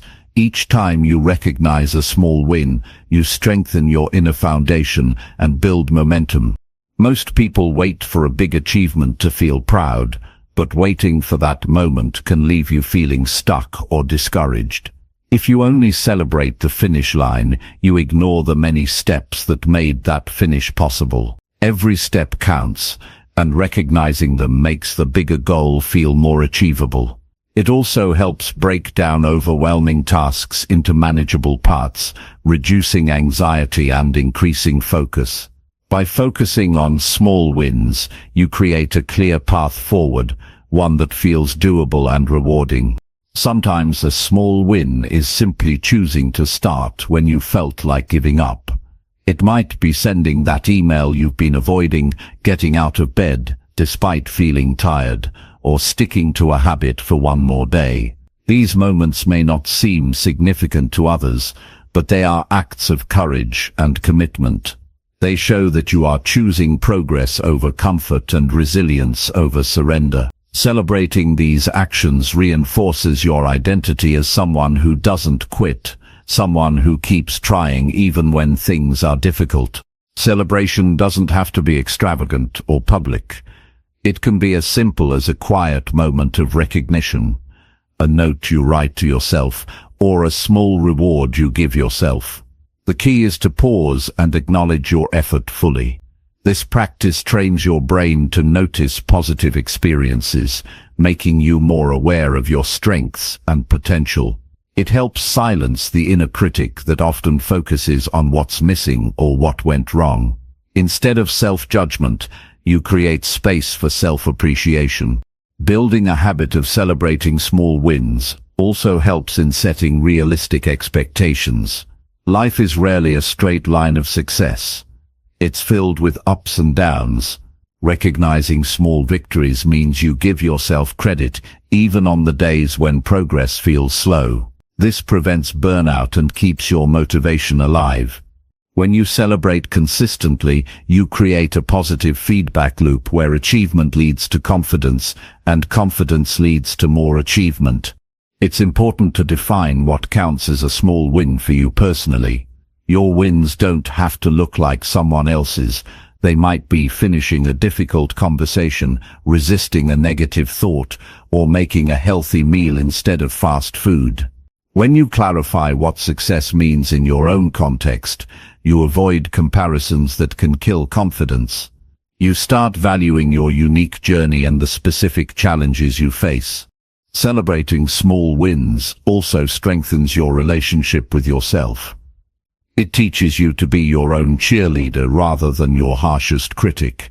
When you regularly recognize your effort, you communicate that your progress matters and that your feelings of accomplishment are valid. This nurtures self-respect and deepens your self-trust. You begin to believe that you are worthy of celebration simply for showing up and doing your best. In the process of celebrating small wins, it's helpful to keep a journal or record of these moments. Writing down your achievements, no matter how minor, makes them tangible. It allows you to look back on your journey and see concrete evidence of your growth. This can be especially encouraging during times of doubt or struggle, when it's easy to forget how far you've come. Reviewing your list of wins can reignite your motivation and remind you that progress is real and ongoing. Sharing your small wins with trusted friends or mentors can also boost your confidence. When you tell someone about a victory, you receive external validation that reinforces your internal recognition. Positive feedback from others can inspire you to keep moving forward. However, it's important that this sharing comes from a genuine place of celebration rather than seeking approval. Your sense of accomplishment should primarily come from within. Remember that confidence is a muscle that grows stronger with use. By regularly celebrating small wins, you exercise that muscle. Each win becomes a proof point that you are capable and competent. This gradual accumulation of confidence helps you face bigger challenges with greater courage. You start to believe in your ability to handle difficulties and to keep growing no matter what comes your way. Sometimes small wins are about breaking free from old habits or negative patterns. Each time you choose differently, each time you refuse to stay stuck in a limiting belief, you create a small victory worth acknowledging. Over time, these tiny changes add up and reshape how you see yourself and your potential. The act of celebration signals to your brain that change is possible and that you are the author of your own story. Celebrating small wins also teaches you to enjoy the journey, not just the destination. When your focus shifts from an uncertain future to the present moment, you experience more satisfaction and peace. You learn to appreciate the process of growth and to find joy in the effort itself. This mindset reduces frustration and impatience, allowing you to keep moving forward without getting discouraged. Confidence built through celebrating small wins creates a foundation for resilience. When setbacks happen, and they will, you have a reservoir of positive experiences to draw from. You remember times you succeeded, even in small ways, and you trust that you can do it again. This belief helps you bounce back faster and face difficulties with steadiness rather than defeat. You deserve to celebrate every step that brings you closer to your goals and your best self. Each small win is a reminder that you are making progress and that your efforts are not in vain. When you make this practice a daily habit, you transform your mindset from one of scarcity and self-doubt to one of abundance and self-confidence. This transformation changes how you approach life, making you stronger, more hopeful, and more alive. No matter where you are on your journey, start today by noticing one small thing you've done well. Give yourself credit. Feel the satisfaction of your accomplishment. Let it fuel you to keep going. Over time, these moments will add up to a powerful story of growth and success. And that story begins with your choice to celebrate the small wins that others often overlook. Chapter 11. Invest time in activities that bring you joy. Life often pulls you in many directions, leaving little time for what truly makes your heart feel alive. Yet investing time in activities that bring genuine joy is essential for a balanced and fulfilling existence. When you prioritize what lights you up, you recharge your spirit and create an inner reserve of happiness that sustains you through challenges. This is not about fleeting pleasures or distractions, but about engaging deeply with things that resonate with your core values and passions. Joy is a signal from your soul reminding you of what matters most, and responding to it is an act of self-respect and self-love. Many people believe joy is a luxury reserved for after everything else is done, but this mindset often leads to burnout and disconnection. When you put your needs and happiness last, life becomes a checklist of obligations rather than a rich experience. By intentionally carving out time for joyful activities, you reclaim control over your emotional well-being. This investment creates a ripple effect, improving your mental health, boosting creativity, and enhancing your relationships. Joy isn't just a reward, it's a vital part of the human experience that fuels your growth and resilience. It's important to recognize what truly brings you joy, not what others expect or what you think you should enjoy. This requires self-exploration and honesty. Reflect on moments when you felt most alive, engaged, and peaceful. Maybe it's spending time in nature, creating art, playing music, cooking, reading, or simply being with loved ones.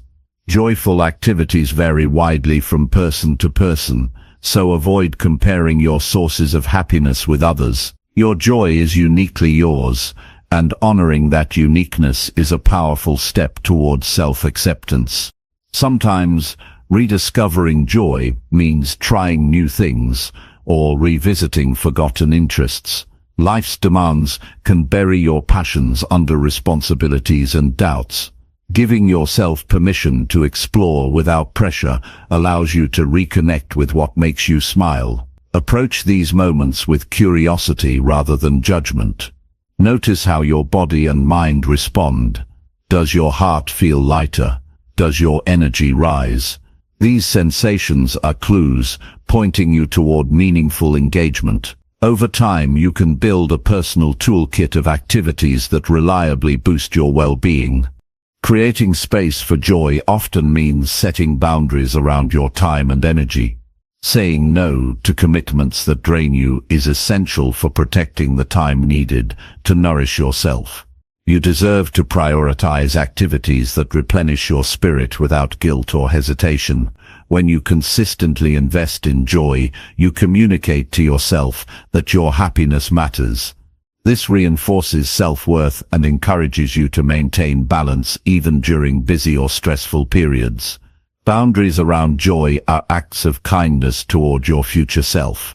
Engaging in joyful activities also strengthens your connection to the present moment. When you immerse yourself in something you love, your mind quiets and worries about past or future fade. This presence cultivates mindfulness, reducing stress and improving emotional regulation.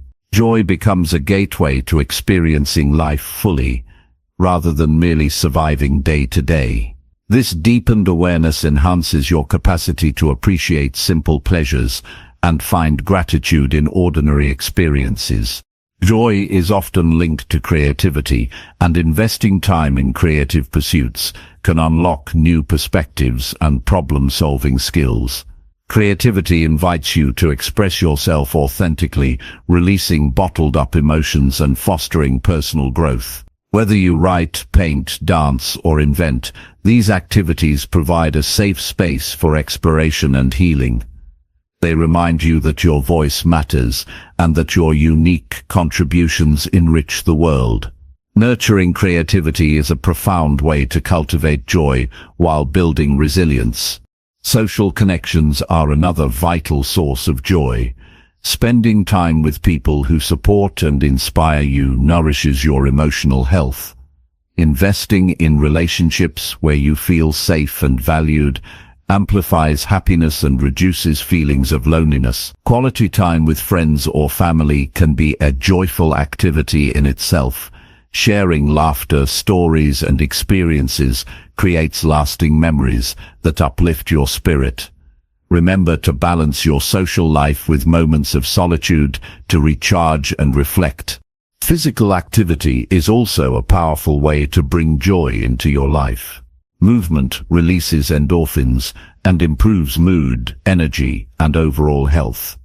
Find forms of exercise that you enjoy, whether it's walking, swimming, yoga, or dancing. When movement feels like a celebration of what your body can do rather than a punishment, it becomes a joyful ritual. Regular physical activity increases your stamina to face daily challenges and supports mental clarity, making it easier to appreciate other joyful moments. Investing time in joy means being intentional about your daily schedule. Block out regular periods for activities that uplift you.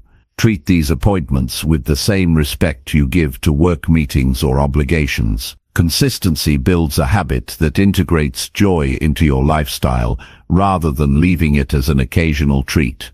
Over time, this steady nourishment creates a foundation of happiness that sustains you even in difficult times.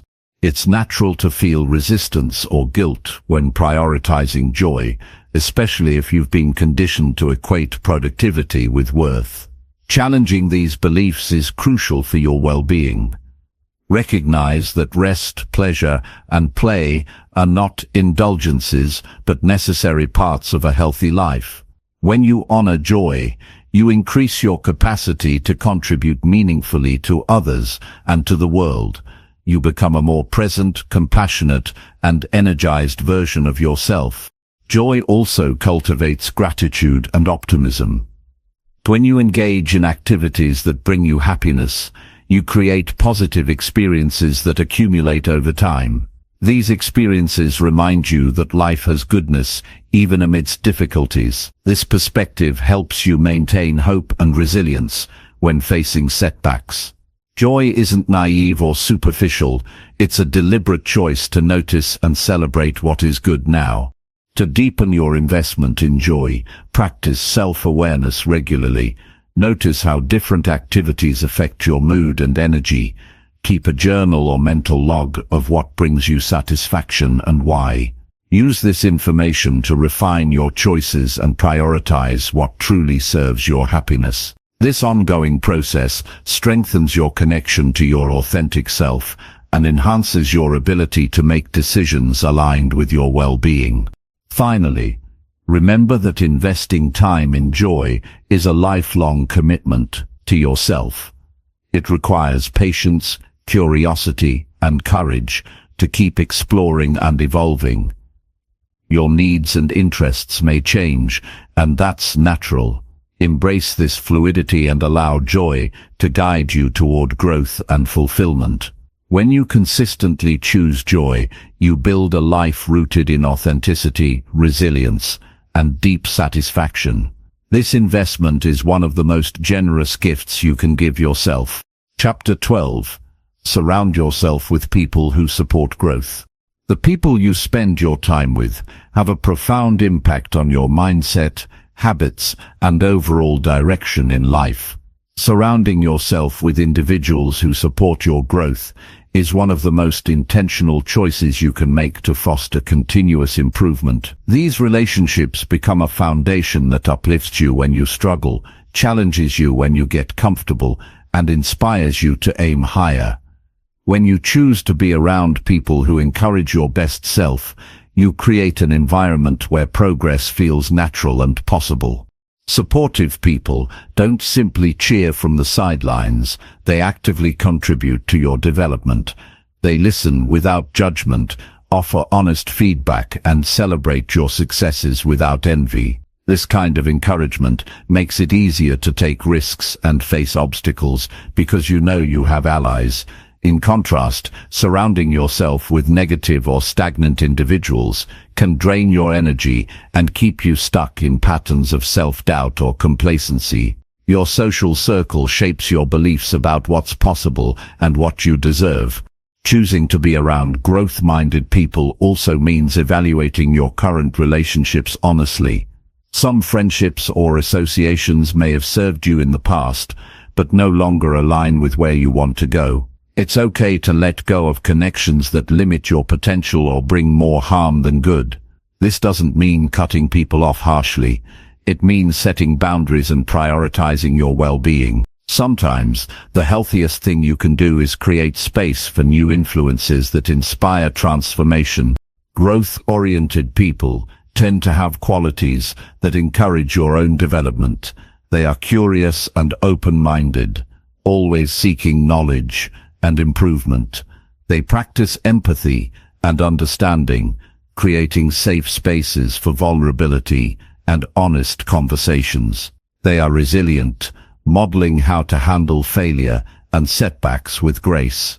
These traits not only benefit their own lives, but also create a ripple effect that benefits those around them. When you immerse yourself in this kind of energy, it becomes easier to adopt similar attitudes and behaviors. Engaging with people who support growth also expands your perspective.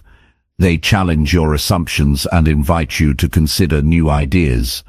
This intellectual and emotional stimulation prevents stagnation and encourages innovation in your life. You begin to see challenges as opportunities rather than threats. You become more willing to explore your potential because you have examples of others who are doing the same. This kind of network acts as a powerful motivator and resource.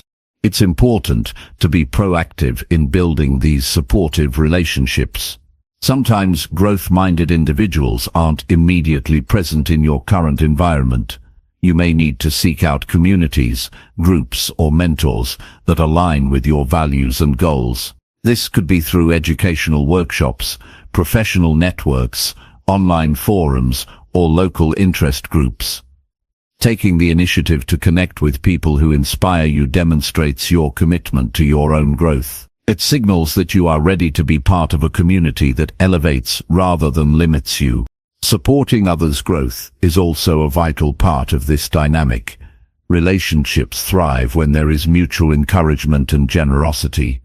When you celebrate others' progress and offer your support, you strengthen the bonds and create a positive feedback loop. This reciprocity builds trust and deepens connections. It also reinforces your own commitment to growth, because you are actively engaged in a collective journey rather than a solitary one. Pay attention to how your social interactions affect your energy and mindset. After spending time with certain people, notice whether you feel inspired and uplifted or drained and doubtful. This awareness helps you make conscious choices about who to invest your time with. Energy is contagious, and choosing to engage with positive influences can transform how you approach your own challenges and opportunities. Sometimes growth-supportive relationships require vulnerability. Being open about your struggles, fears, and ambitions invites deeper connection and authenticity. It allows others to offer meaningful support rather than superficial encouragement. While vulnerability can feel risky, it is often the gateway to stronger, more supportive bonds. When you experience this kind of connection, you feel less alone in your journey and more empowered to continue pushing forward. It's also worth noting that the people you surround yourself with influence your habits and daily routines.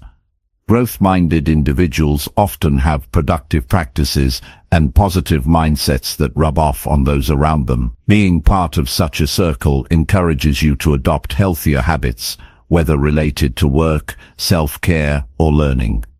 The shared commitment to improvement creates a culture of accountability and motivation that sustains long-term progress. Beware of relationships that bring negativity disguised as realism or tough love. While honest feedback is crucial, constant criticism or dismissal of your goals under the guise of protection can undermine your confidence. True supporters balance truth with encouragement. They help you see obstacles without losing sight of your potential. They push you to improve while reminding you to be patient and kind to yourself along the way. Building a circle of growth supporters does not mean isolating yourself from diverse perspectives. Different viewpoints can offer valuable lessons and challenge your comfort zone. The key is to maintain boundaries that protect your emotional and mental well-being. Engage with diverse ideas without allowing toxic influences to take root. Healthy relationships promote curiosity and respect, even in disagreement. Your commitment to surrounding yourself with growth-oriented people reflects your commitment to yourself. It's an act of self-care and strategic investment in your future.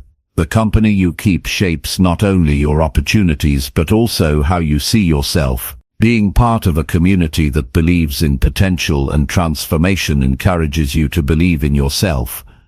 This sense of belonging and shared purpose becomes a powerful engine for sustained change. Finally, remember that you also have the power to be a source of growth for others. Your journey and progress can inspire those around you. By sharing your experiences, insights, and encouragement, you contribute to a culture of growth that benefits everyone involved. This mutual support creates a cycle of positive change that extends far beyond individual efforts. Surround yourself with people who lift you up, challenge you to grow, and celebrate your journey. Invest your time and energy in relationships that honor your path and inspire your best self. This intentional community becomes a cornerstone of your transformation and a vital source of strength on your way to becoming who you were meant to be. Chapter 13. Focus on progress rather than perfection always. The desire to be perfect can trap you in a cycle of frustration and self-doubt that stalls your growth and dims your confidence.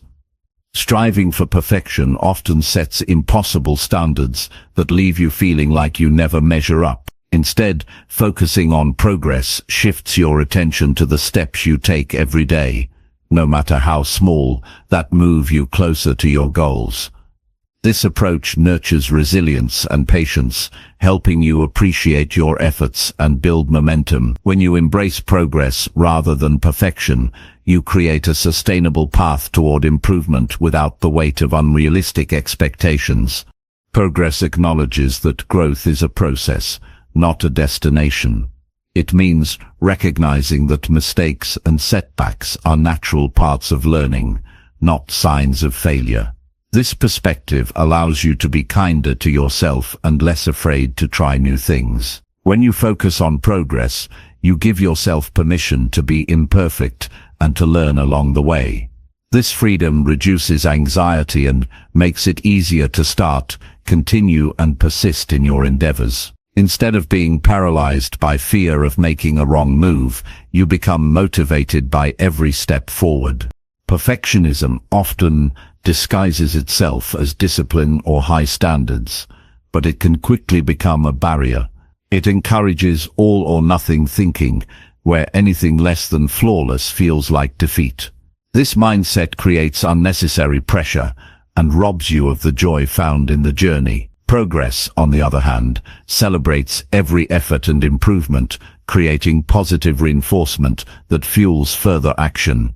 It allows you to break large goals into manageable pieces and feel accomplished regularly, which boosts your confidence and self-efficacy. Focusing on progress helps you maintain realistic expectations. Life is unpredictable, and circumstances don't always align perfectly. Holding yourself to a rigid standard ignores the reality of setbacks, distractions, and limits. Progress embraces flexibility and adaptability. It invites you to adjust your plans without feeling like you've failed. This mindset encourages perseverance because it values consistency over perfection. When you accept that progress is a series of steps rather than a straight line, you develop patience and long-term commitment.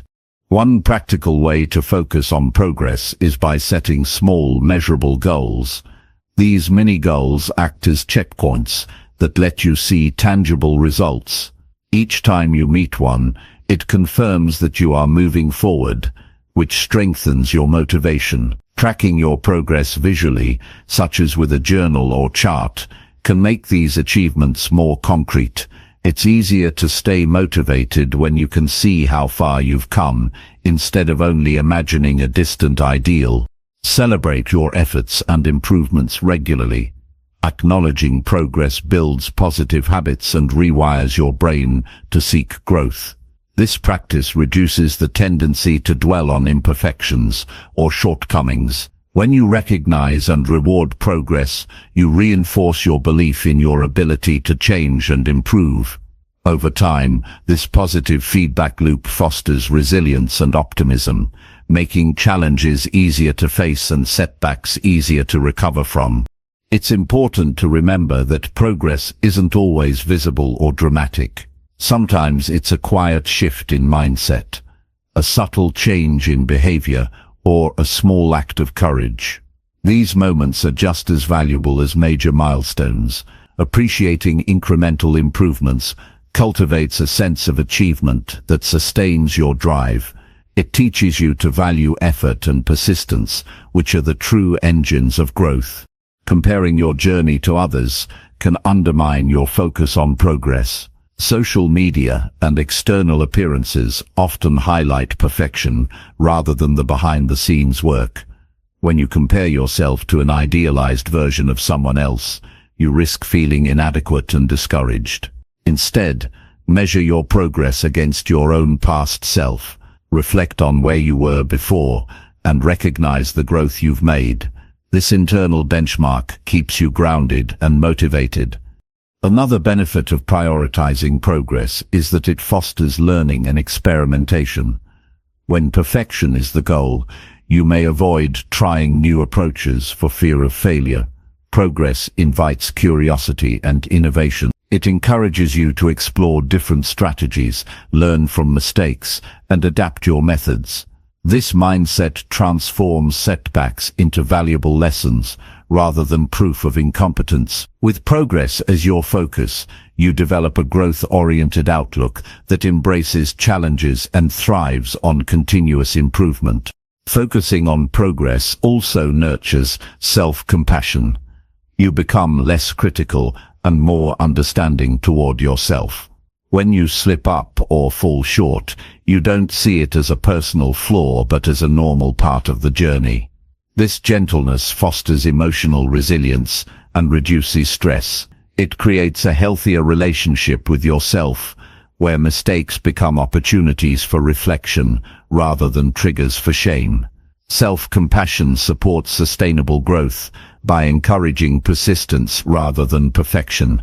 To maintain focus on progress, practice mindfulness and self-awareness. Notice when your thoughts drift toward perfectionism or negative self-talk. Challenge those thoughts by reminding yourself of the value of small improvements. Ask yourself what you learned from the experience rather than what went wrong. This shift in perspective helps you stay grounded in the present moment and aligned with your growth goals. Mindfulness trains you to respond with curiosity and kindness instead of judgment. Setting intentions at the start of each day or week can help keep your focus on progress. Declare what you want to improve or accomplish, emphasizing effort and learning over flawless execution. Revisit these intentions regularly to track your progress and adjust as needed. This habit creates a rhythm of reflection and action that supports steady advancement. Intentionality strengthens your commitment to growth and reduces distractions caused by perfectionist tendencies. Surrounding yourself with people who value progress can reinforce this mindset. Seek out relationships and communities that celebrate effort and resilience rather than perfection. These environments provide encouragement, accountability, and inspiration. When others share their own struggles and growth, it normalizes imperfection and motivates you to keep moving forward. Social support is a powerful factor in sustaining a focus on progress. It's essential to redefine success in terms of growth rather than achievement. Success is not a fixed point or a flawless outcome. It's the continuous effort to become better.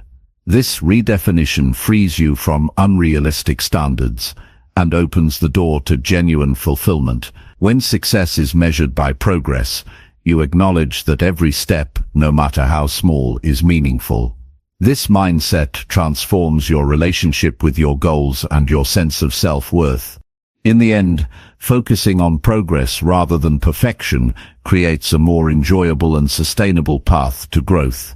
It allows you to celebrate the journey, build confidence, and cultivate resilience. This approach acknowledges your humanity and embraces your potential. When you commit to progress, you empower yourself to keep evolving, learning and thriving, no matter the challenges you face. Chapter 14. Learn to say no and honor your limits. Saying no is a skill that many find difficult to master because it feels like rejecting others or risking disappointment. However, learning to say no and honor your limits is essential for preserving your energy, maintaining mental clarity, and protecting your well-being. Boundaries are not selfish walls, but vital lines that keep you aligned with your values and priorities. When you respect your limits and communicate them clearly, you create space for what truly matters and avoid overcommitment that leads to stress and exhaustion. Recognizing your limits requires honest self-awareness. It means paying close attention to your physical, emotional, and mental state without judgment. When you notice signs of fatigue, overwhelm, or discomfort, it's a signal that your limits are being tested. Respecting these signals helps prevent burnout and keeps you operating at your best. This awareness is the foundation for confidently saying no when something does not serve your well-being or goals. Saying no is an act of self-respect and self-care. It's a way of telling yourself and others that your time and energy have value. You do not have to explain or justify your boundaries extensively. A simple and firm no is enough to maintain your integrity and protect your space. When you practice this regularly, it builds your confidence and makes it easier to stand up for yourself in various situations. Many people struggle with guilt when saying no because they worry about letting others down or missing opportunities.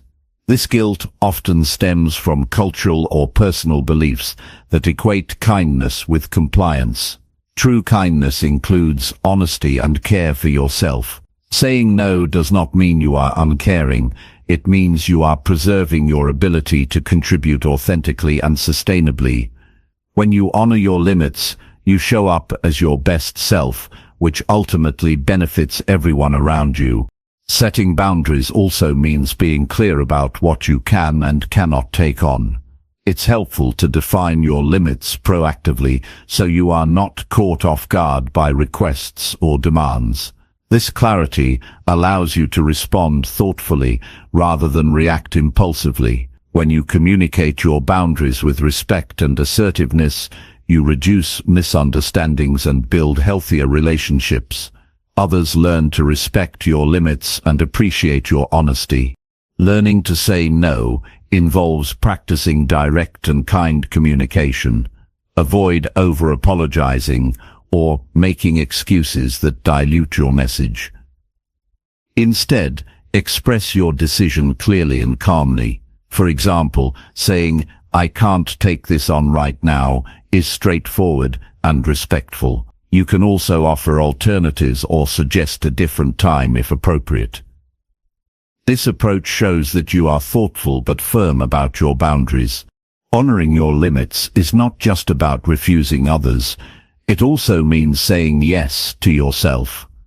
When you decline external demands, you free up time and energy to focus on your needs and priorities. This might include rest, creative pursuits, or activities that nurture your growth. Saying no creates room for what aligns with your values and aspirations. It supports a balanced life where you feel in control rather than overwhelmed. It's important to remember that limits are personal and can change over time.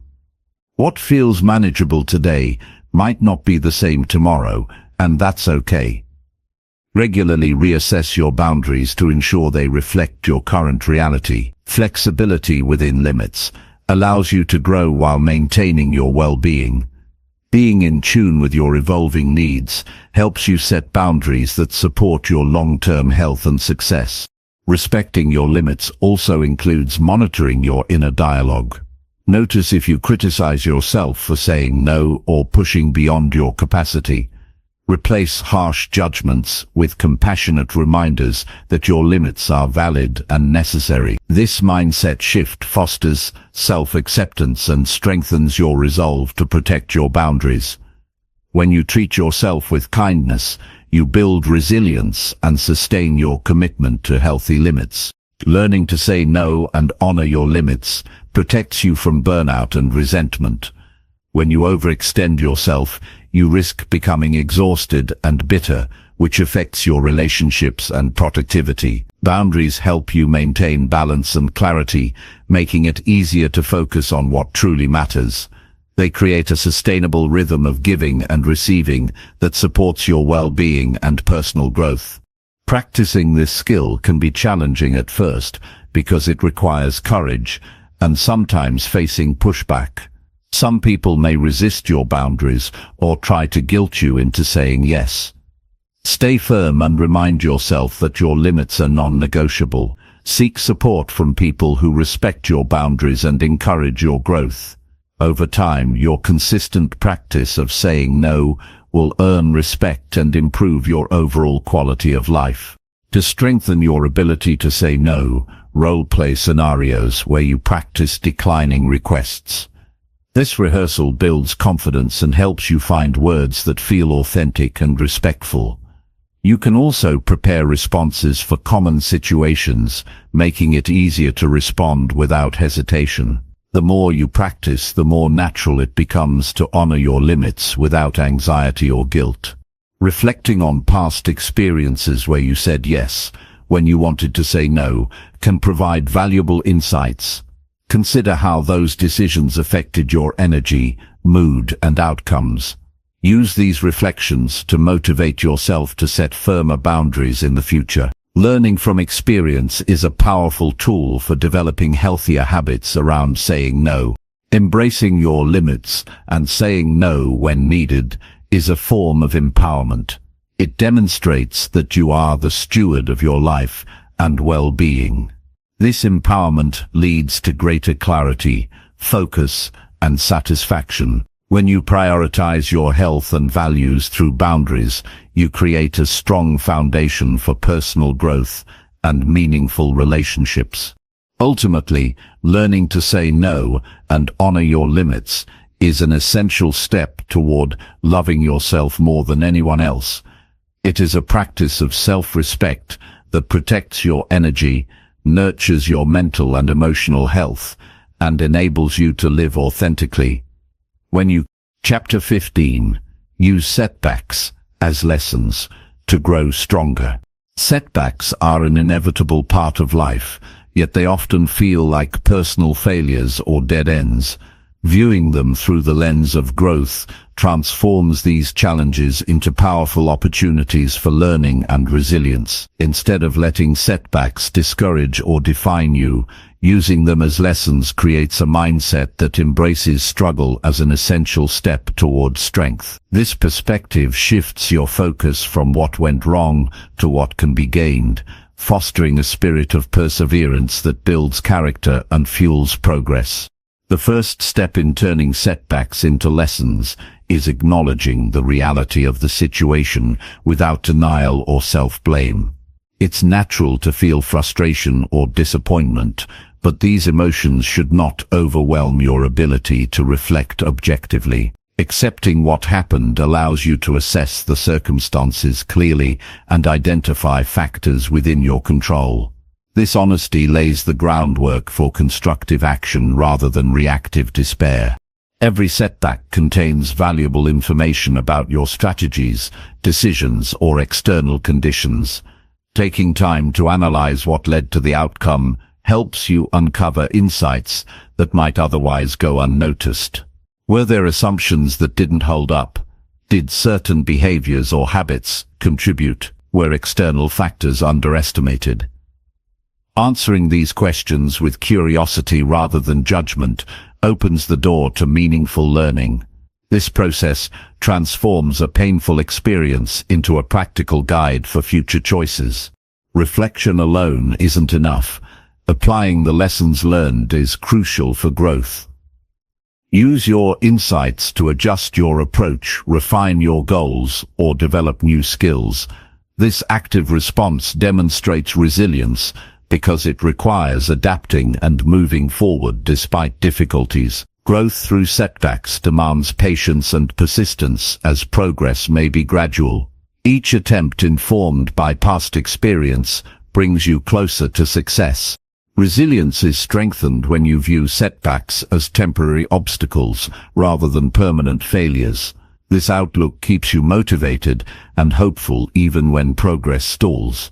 Remember that setbacks do not erase your worth or potential. They are part of the process that every person faces on the path to achievement. Recognizing this universality reduces feelings of isolation and encourages a growth mindset. It's important to cultivate emotional awareness during setbacks. Allow yourself to experience disappointment, sadness, or anger, but avoid letting these feelings dictate your narrative. Practicing emotional regulation helps you stay balanced and prevents reactive decisions driven by pain or frustration. Techniques like mindful breathing, journaling, or talking with trusted individuals can support this emotional processing. Managing emotions effectively creates space for clear thinking and proactive problem solving. Seeking feedback from others can also enhance your learning from setbacks. Trusted mentors, friends, or colleagues may offer perspectives you hadn't considered. They can help you see blind spots and suggest alternative approaches. Constructive feedback complements your self-reflection and broadens your understanding. Being open to input is a sign of strength and a willingness to grow beyond your current limitations. Viewing setbacks as growth opportunities cultivates humility. It reminds you that no matter how skilled or knowledgeable you are, there is always room to learn. This humility fosters a beginner's mindset, where curiosity and openness replace defensiveness. It encourages you to embrace challenges with courage, rather than avoidance. This mindset not only accelerates growth, but also builds deeper self-awareness and wisdom. Resilience built through setbacks equips you to handle future difficulties with greater ease. Each challenge you overcome adds to your inner resources of strength, patience, and adaptability. You learn that failure is not a reflection of your identity but a stepping stone on your journey. This confidence in your ability to bounce back supports sustained motivation and persistence. Using setbacks as lessons also enhances problem-solving skills. You become more skilled at identifying obstacles early and devising creative solutions. This proactive stance reduces the likelihood of repeated mistakes and accelerates your progress. With experience, you develop a mental framework for approaching challenges that balances analysis with action. It is essential to celebrate the growth that comes from setbacks. Acknowledge your courage in facing difficulties and your commitment to learning. Recognizing these achievements reinforces positive habits and encourages you to keep moving forward. This celebration builds a resilient mindset that values effort and progress over perfection. Avoiding blame or self-criticism during setbacks is critical for maintaining motivation. Harsh judgment drains energy and creates barriers to learning. Instead, treat yourself with kindness and understanding, as you would a close friend facing similar challenges. Self-compassion supports emotional healing and reinforces your commitment to growth. Sometimes setbacks reveal deeper areas for growth beyond the immediate issue. They can highlight limiting beliefs, fears, or unresolved patterns that need attention. Use these moments as invitations for deeper self-exploration and healing. Addressing root causes strengthens your foundation for long-term success and well-being. Keep a growth journal to document setbacks, insights, and progress. Writing helps organize your thoughts and track patterns over time. It also serves as a motivational tool when you review how far you've come, despite challenges. This record becomes a tangible reminder of your resilience and ability to learn from adversity. Surrounding yourself with supportive people during setbacks can make a significant difference. Encouragement and perspective from others provide emotional strength and practical guidance. Community fosters a sense of belonging that reduces isolation and builds collective resilience. Incorporate daily habits that reinforce your growth mindset. Affirmations, visualization, and mindfulness practices keep your focus on progress and learning. These habits help you stay grounded and motivated even when faced with setbacks. Understand that setbacks are part of every success story. The most accomplished people have faced repeated failures and used them as fuel for growth. Their persistence and ability to learn from mistakes distinguish them from those who give up. Embracing this truth empowers you to persevere and continue striving toward your goals. Ultimately, using setbacks as lessons transforms obstacles into opportunities. It changes your relationship with failure and uncertainty. This transformation empowers you to grow stronger, wiser, and more resilient with every challenge you face. Committing to this mindset unlocks your potential for continuous self-improvement and lasting success. Chapter 16. Speak kindly to yourself in moments of doubt. When doubt creeps in, it often brings harsh and critical thoughts that shake your confidence and cloud your judgment. Speaking kindly to yourself during these moments is a powerful tool that restores calm and reinforces your inner strength. It means replacing self-criticism with compassion and understanding, creating a mental environment where you can navigate uncertainty with grace instead of fear. This gentle inner voice acts like a trusted friend, encouraging you to keep moving forward even when the path feels unclear or challenging. Doubt is a natural human experience. Everyone encounters moments when they question their abilities, decisions, or worth. These moments are not signs of weakness, but opportunities to practice self-kindness. Instead of fighting or ignoring doubt, acknowledging it with a gentle tone reduces its power. You create space to explore what the doubt is really about and address it constructively. This approach transforms doubt from a barrier into a signal for self-reflection and growth. Speaking kindly to yourself begins with awareness.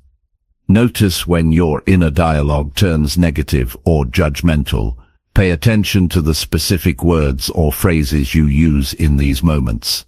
Are you calling yourself names, predicting failure, or doubting your potential? Recognizing these patterns is the first step toward changing them. Once you identify harmful thoughts, consciously replace them with kind and encouraging statements. This practice rewires your brain over time, making positive self-talk your default response. Kind self-talk is honest but nurturing. It acknowledges the difficulty you are facing without exaggerating or minimizing it. For example, instead of saying, "I can't do this," say, "This is challenging, but I am capable of figuring it out." This shift changes your mindset from defeat to possibility. It builds resilience by reminding you of your strengths and past successes. Kind words reinforce your ability to cope and grow. Creating a list of supportive phrases can be a helpful tool. Phrases like, "I am enough," "I am learning and growing," or "I trust myself to handle this," serve as anchors when doubt arises. Repeating these affirmations during difficult times strengthens your self-belief. You can also write them down and place them where you see them often, such as your mirror or workspace, to remind yourself daily of your inner kindness. Physical cues can support kind self-talk as well. When you feel doubt, take a deep breath and soften your facial expression. This simple act signals your body to relax and aligns with your compassionate inner voice. Combining mindful breathing with positive statements creates a powerful practice that calms anxiety and restores focus. Remember that self-kindness is not about ignoring reality or avoiding responsibility. It's about treating yourself with the same care and respect you would offer to a close friend in need. When a friend doubts themselves, you wouldn't respond with harsh criticism, you would offer encouragement and understanding. Giving yourself this same kindness nurtures your emotional health and promotes balanced decision-making. In moments of doubt, reflect on your achievements and qualities that have helped you overcome past challenges. Remind yourself of times you succeeded despite uncertainty. This reflection builds confidence and counters the negative narrative doubt can create. It shifts your focus from what could go wrong to what you have already accomplished and learned. Silencing the inner critic requires patience and persistence. Changing lifelong thought patterns takes time. You might notice that the negative voice returns often. But each time you respond with kindness, you weaken its hold. Over time, the positive voice grows stronger, and your self-esteem increases. This ongoing effort is an investment in your mental and emotional resilience. Avoid comparing yourself to others during moments of doubt. Comparison often fuels harsh judgments and feelings of inadequacy. Instead, focus on your unique journey and progress. Celebrate your individual strengths and acknowledge the courage it takes to face uncertainty. Embracing your own path builds a foundation of self-trust and kindness. Practice self-compassion by forgiving yourself for mistakes or perceived shortcomings. Doubt frequently stems from perfectionism or fear of failure.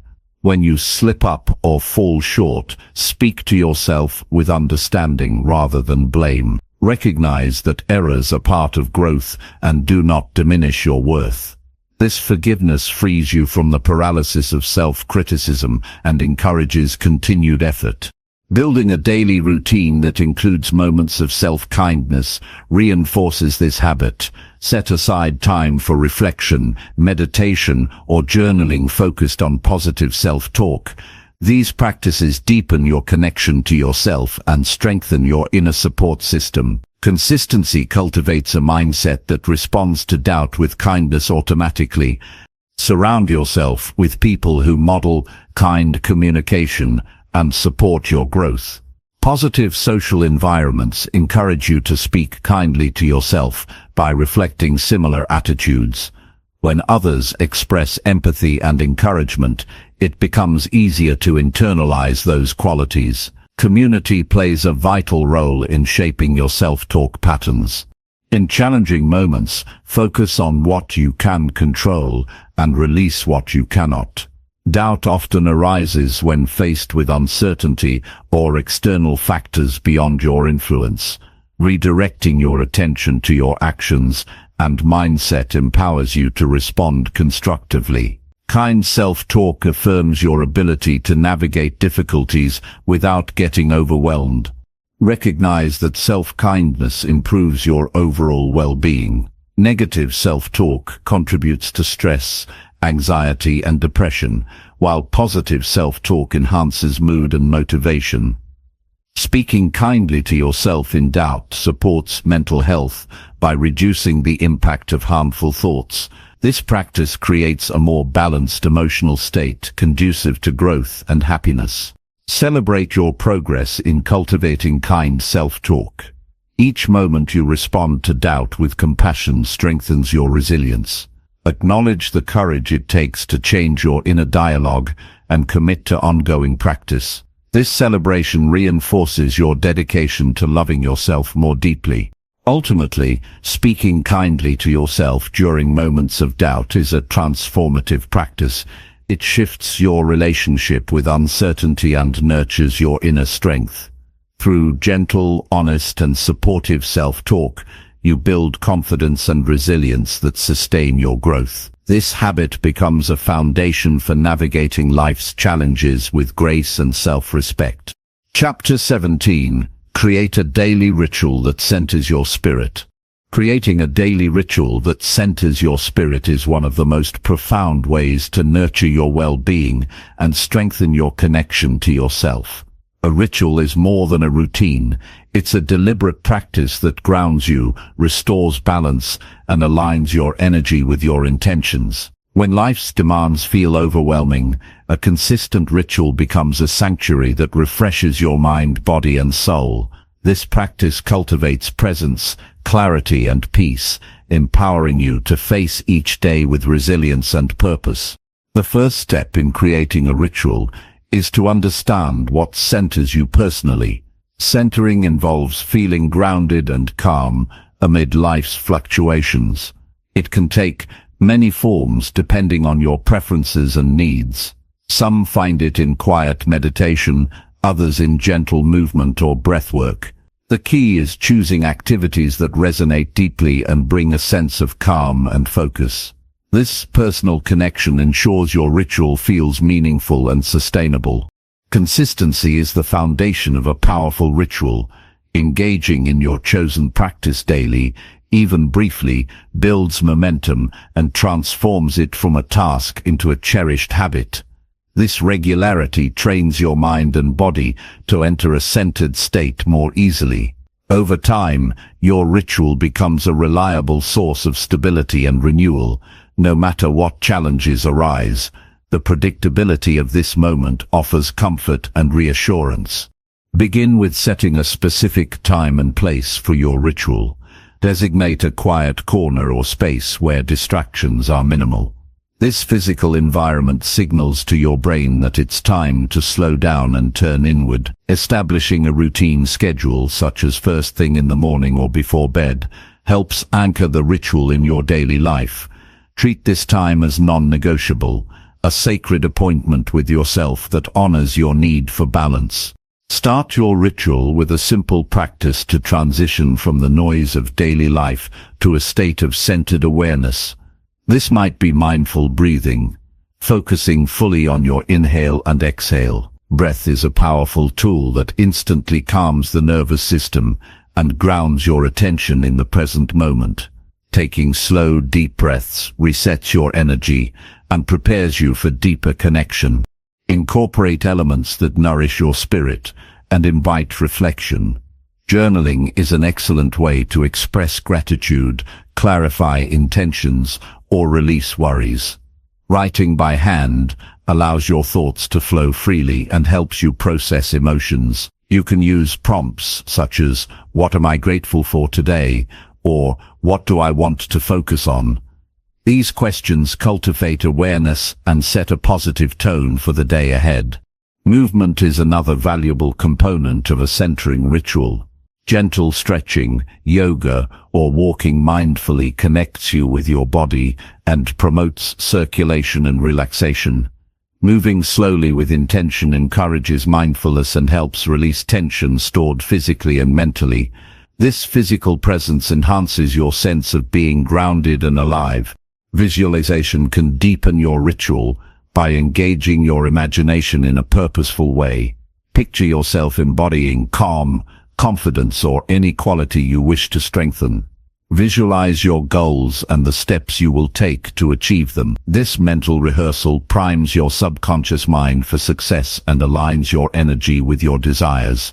Incorporating affirmations strengthens your ritual by reinforcing positive beliefs.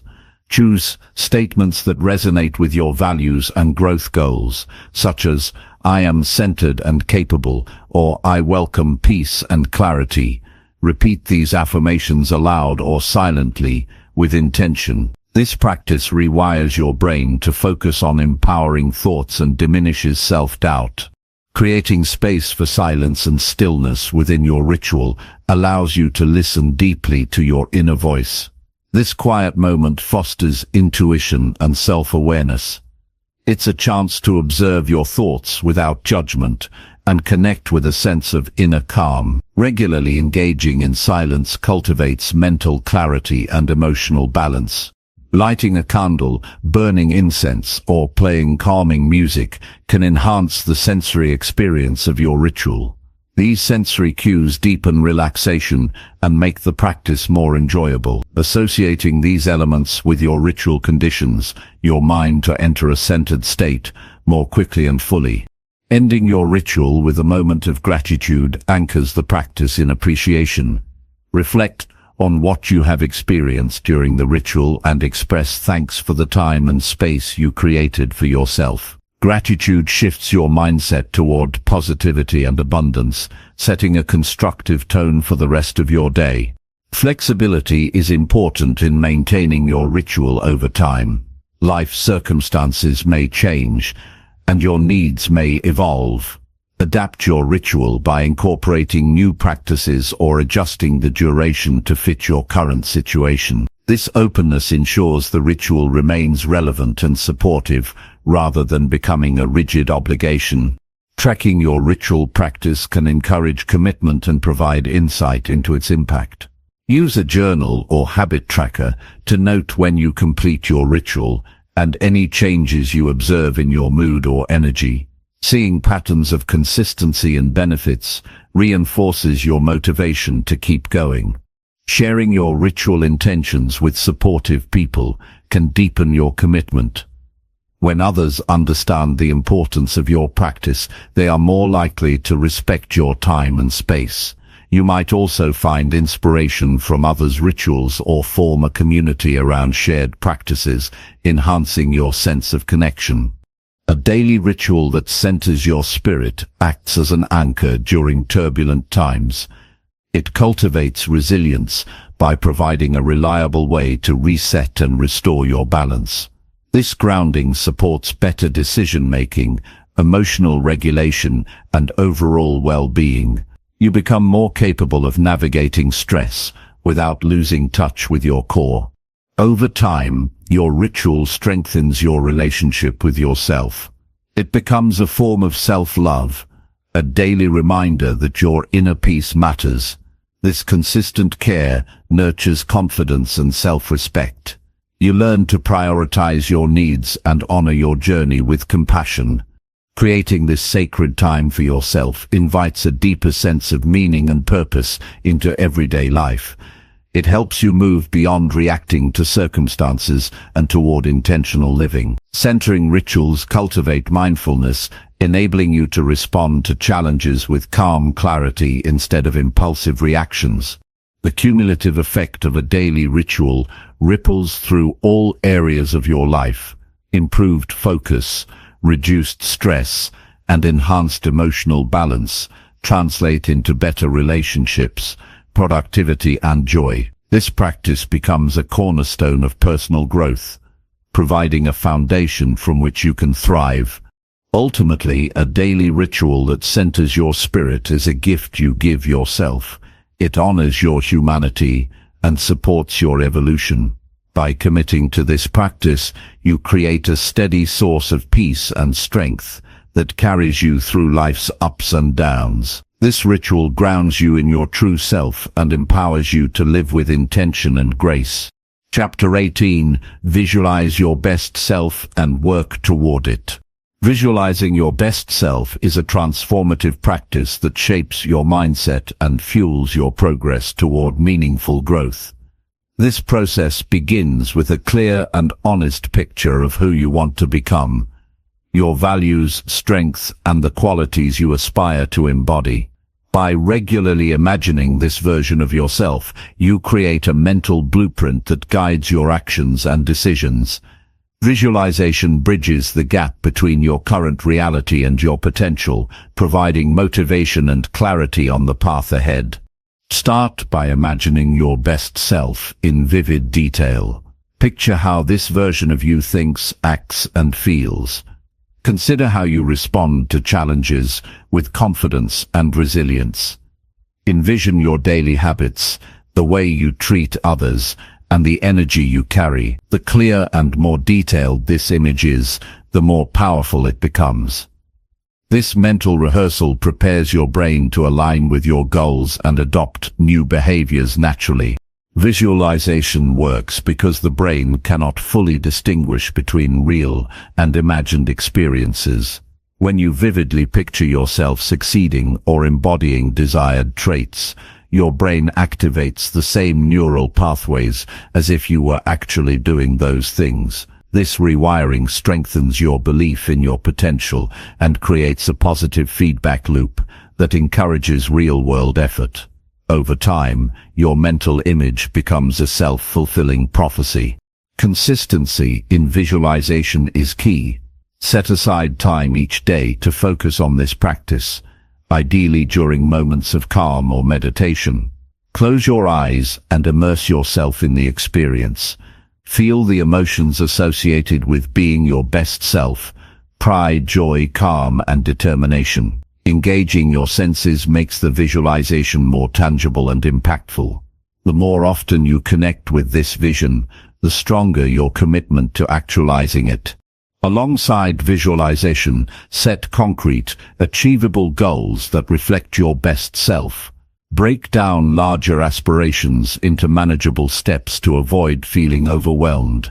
These goals act as markers that track your progress and keep you focused. Working steadily toward them reinforces the belief that your vision is attainable and grounds your aspirations in reality.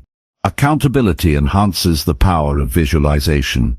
Share your vision and goals with trusted friends, mentors, or coaches who encourage and support your journey. Discussing your progress and challenges provides motivation and constructive feedback. External support reinforces your internal commitment and reminds you that growth is a collective process. Visualization also helps identify internal obstacles that might hinder your progress. As you imagine your best self, notice any resistance or limiting beliefs that arise. These mental barriers often show up as doubts or fears within the vision. Acknowledge these feelings without judgment and explore their origins. Addressing these blocks through self-reflection or professional support clears the way for transformation. Using visualization as a tool to anticipate challenges equips you to handle difficulties with composure. Imagine yourself responding to setbacks calmly and effectively, maintaining focus on your goals.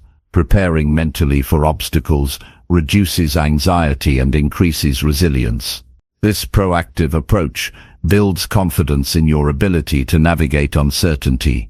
Integrate visualization with positive affirmations to strengthen your mindset. Affirm statements that reflect your vision, such as "I am capable," "I embrace growth," or "I am becoming my best self." Repeating these affirmations during visualization reinforces your beliefs and counters negative self-talk. This combination creates a powerful mental environment that supports sustained effort. Physical reminders can support your visualization practice. Create vision boards, write goals in journals, or place inspiring images where you see them daily. These tangible cues keep your best self in focus throughout the day and prompt you to act in alignment with your vision. Surrounding yourself with positive reinforcement strengthens your commitment. Celebrate progress, no matter how small, as you work toward your best self. Recognizing achievements boosts motivation and validates your efforts.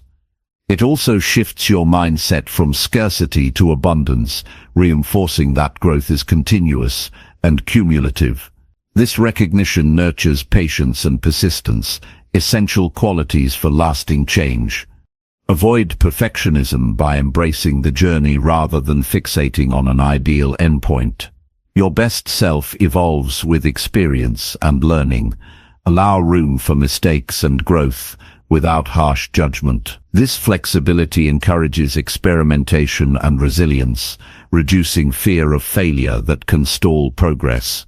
Reflect regularly on your visualization practice and goals. Adjust your vision as you gain new insights and develop further. This adaptability ensures your path remains relevant and inspiring. Staying connected to your evolving best self keeps you motivated and engaged. Visualizing your best self nurtures self-compassion. It reminds you that growth is a process filled with both strengths and imperfections. This awareness fosters acceptance and kindness toward yourself. Self-compassion fuels sustained effort by reducing burnout and discouragement.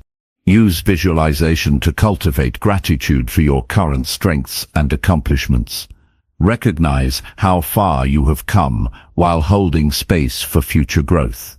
This balanced perspective nurtures humility and optimism, grounding your vision in reality.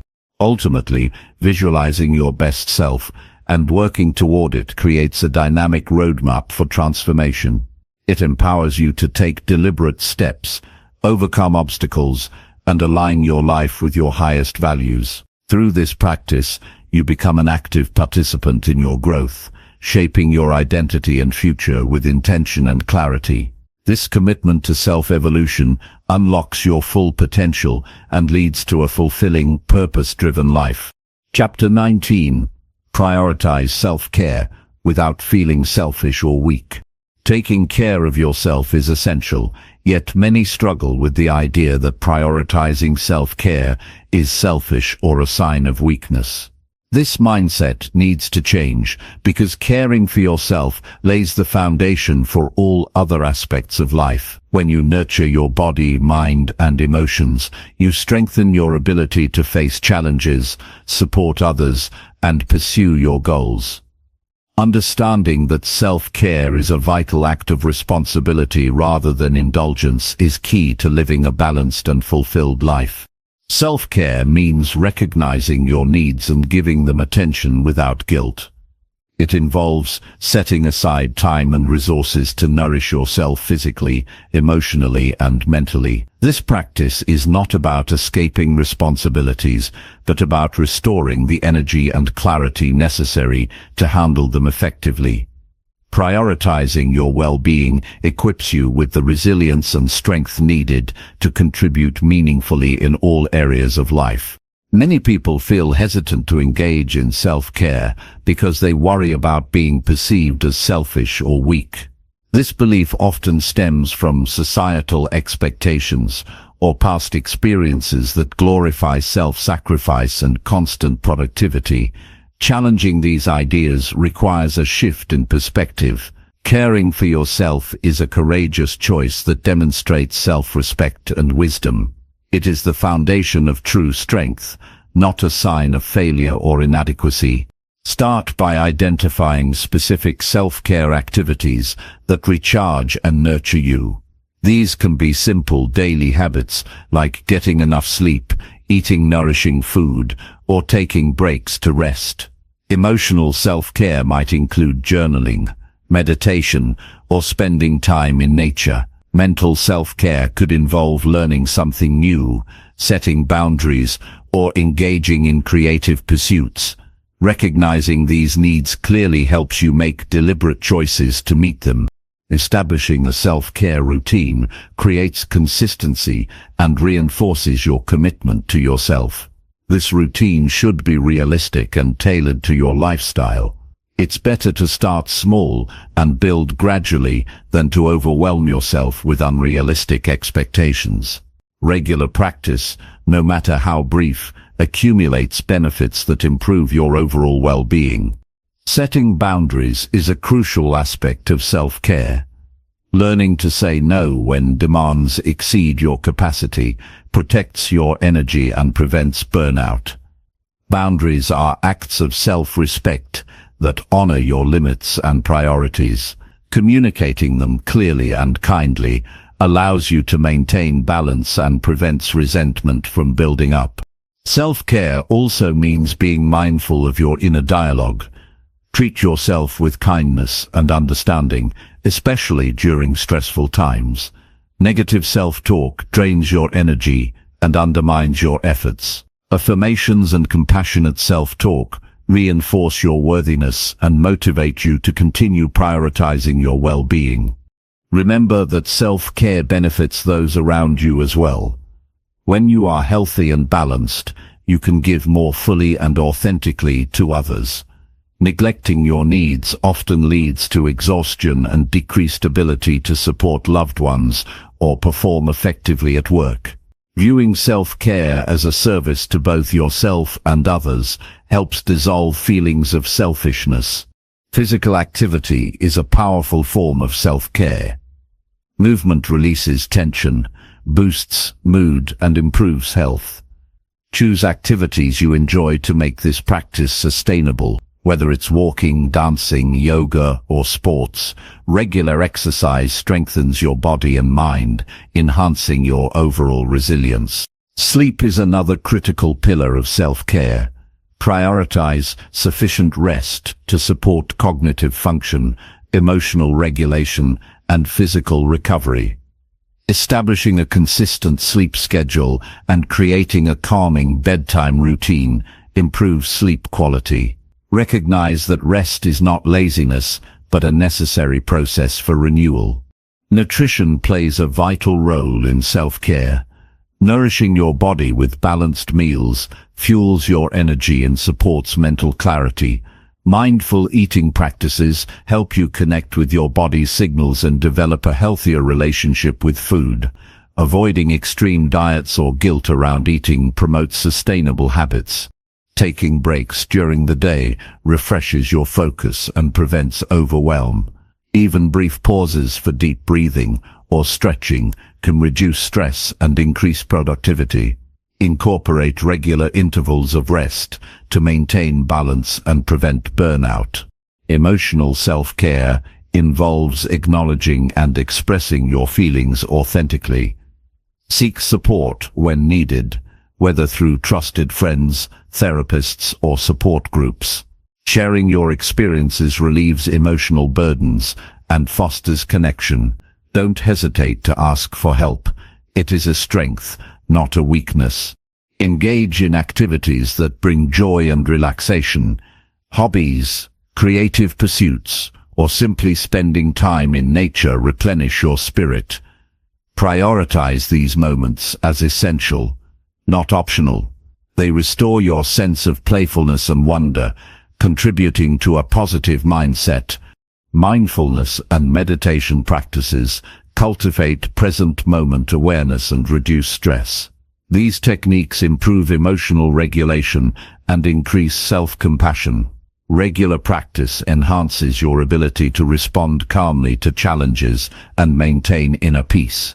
Avoid comparing your self-care practices to others.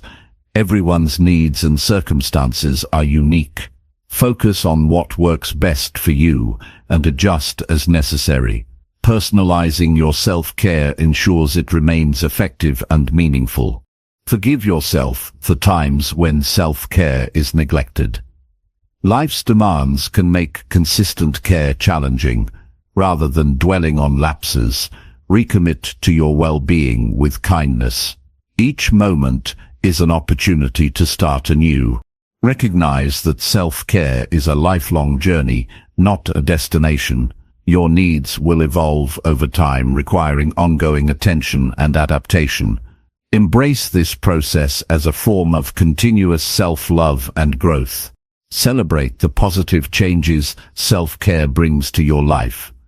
Notice improvements in energy, mood, relationships, and productivity. Acknowledge your dedication to yourself and the courage it takes to prioritize your needs.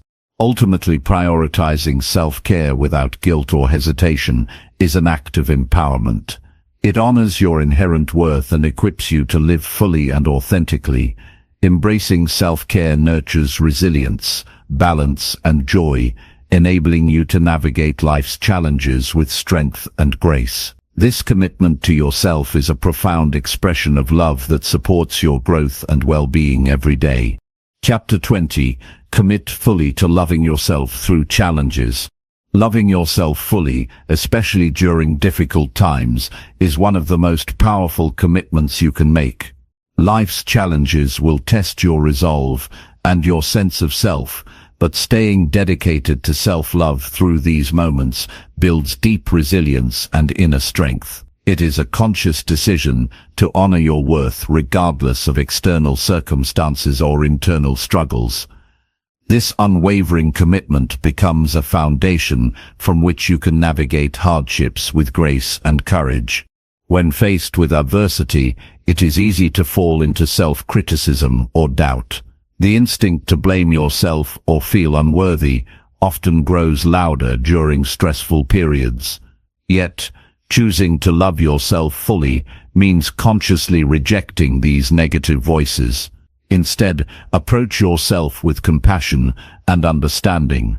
Acknowledge your pain without judgment, recognizing that struggle is part of the human experience, not a reflection of your value. Loving yourself through challenges means embracing vulnerability without shame.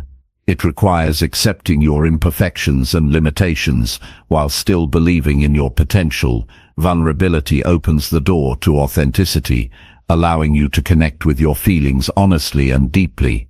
This honesty is not a weakness, but a courageous act of self-awareness and acceptance. Commitment to self-love also means practicing patience. Growth and healing do not happen overnight. When setbacks occur, remind yourself that progress includes ups and downs. Patience allows you to maintain hope and keep moving forward even when the path is unclear or difficult. It softens frustration and supports perseverance. Developing a daily practice of self-compassion strengthens this commitment. Simple acts such as speaking kindly to yourself, pausing to breathe deeply during moments of stress, or journaling about your experiences nurture your emotional well-being. These practices reinforce your sense of worth and provide comfort when you feel overwhelmed. It is important to remember that self-love during challenges is not about denying reality or avoiding responsibility. Rather, it is about holding space for yourself with kindness while taking active steps to improve your situation.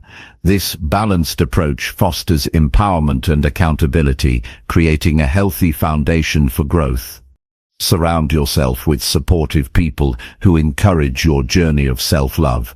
Trusted friends, family or mentors provide affirmation and perspective when your confidence wavers. Their encouragement reminds you that you are not alone and that your worth is seen and valued. Community is a vital source of strength during tough times. Set realistic expectations for yourself. Avoid the trap of perfectionism, which can fuel self-judgment and disappointment. Recognize your efforts and small victories as meaningful progress. Celebrate the courage it takes to keep loving yourself despite setbacks. This positive reinforcement builds momentum and resilience. Mindfulness is a useful tool in maintaining self-love during adversity.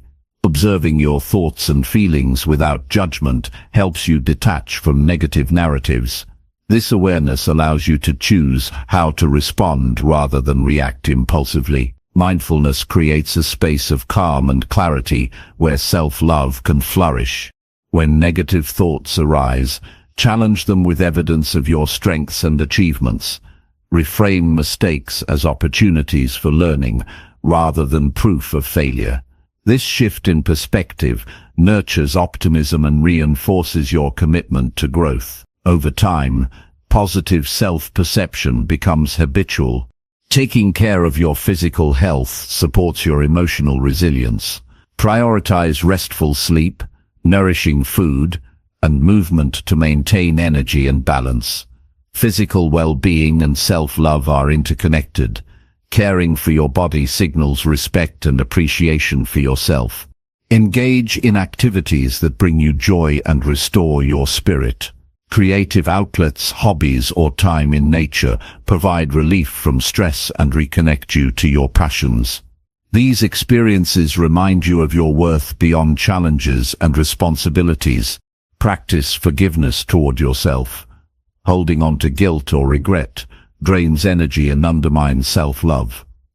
Release past mistakes with compassion, understanding that growth involves imperfection. Forgiveness frees you to focus on the present and future with a lighter heart.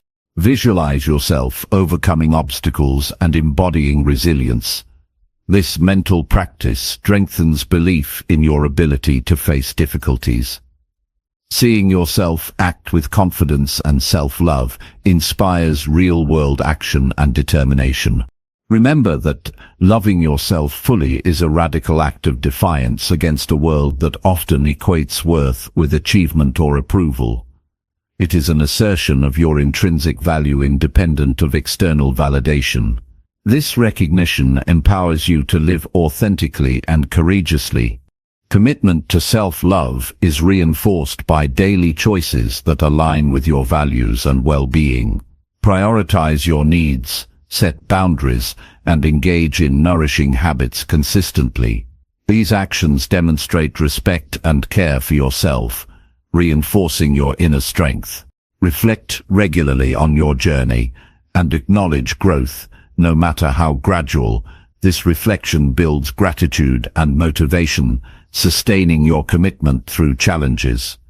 Recognize that each step forward is a testament to your courage and self-respect.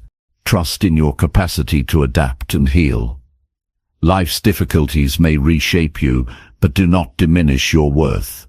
Embrace change as part of your growth, holding steady in your love for yourself through every season.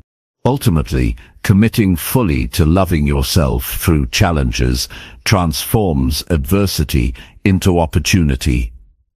It deepens your connection to your inner strength and fuels ongoing personal evolution. This commitment empowers you to face life with resilience, grace, and unwavering self-respect, creating a foundation for lasting fulfillment.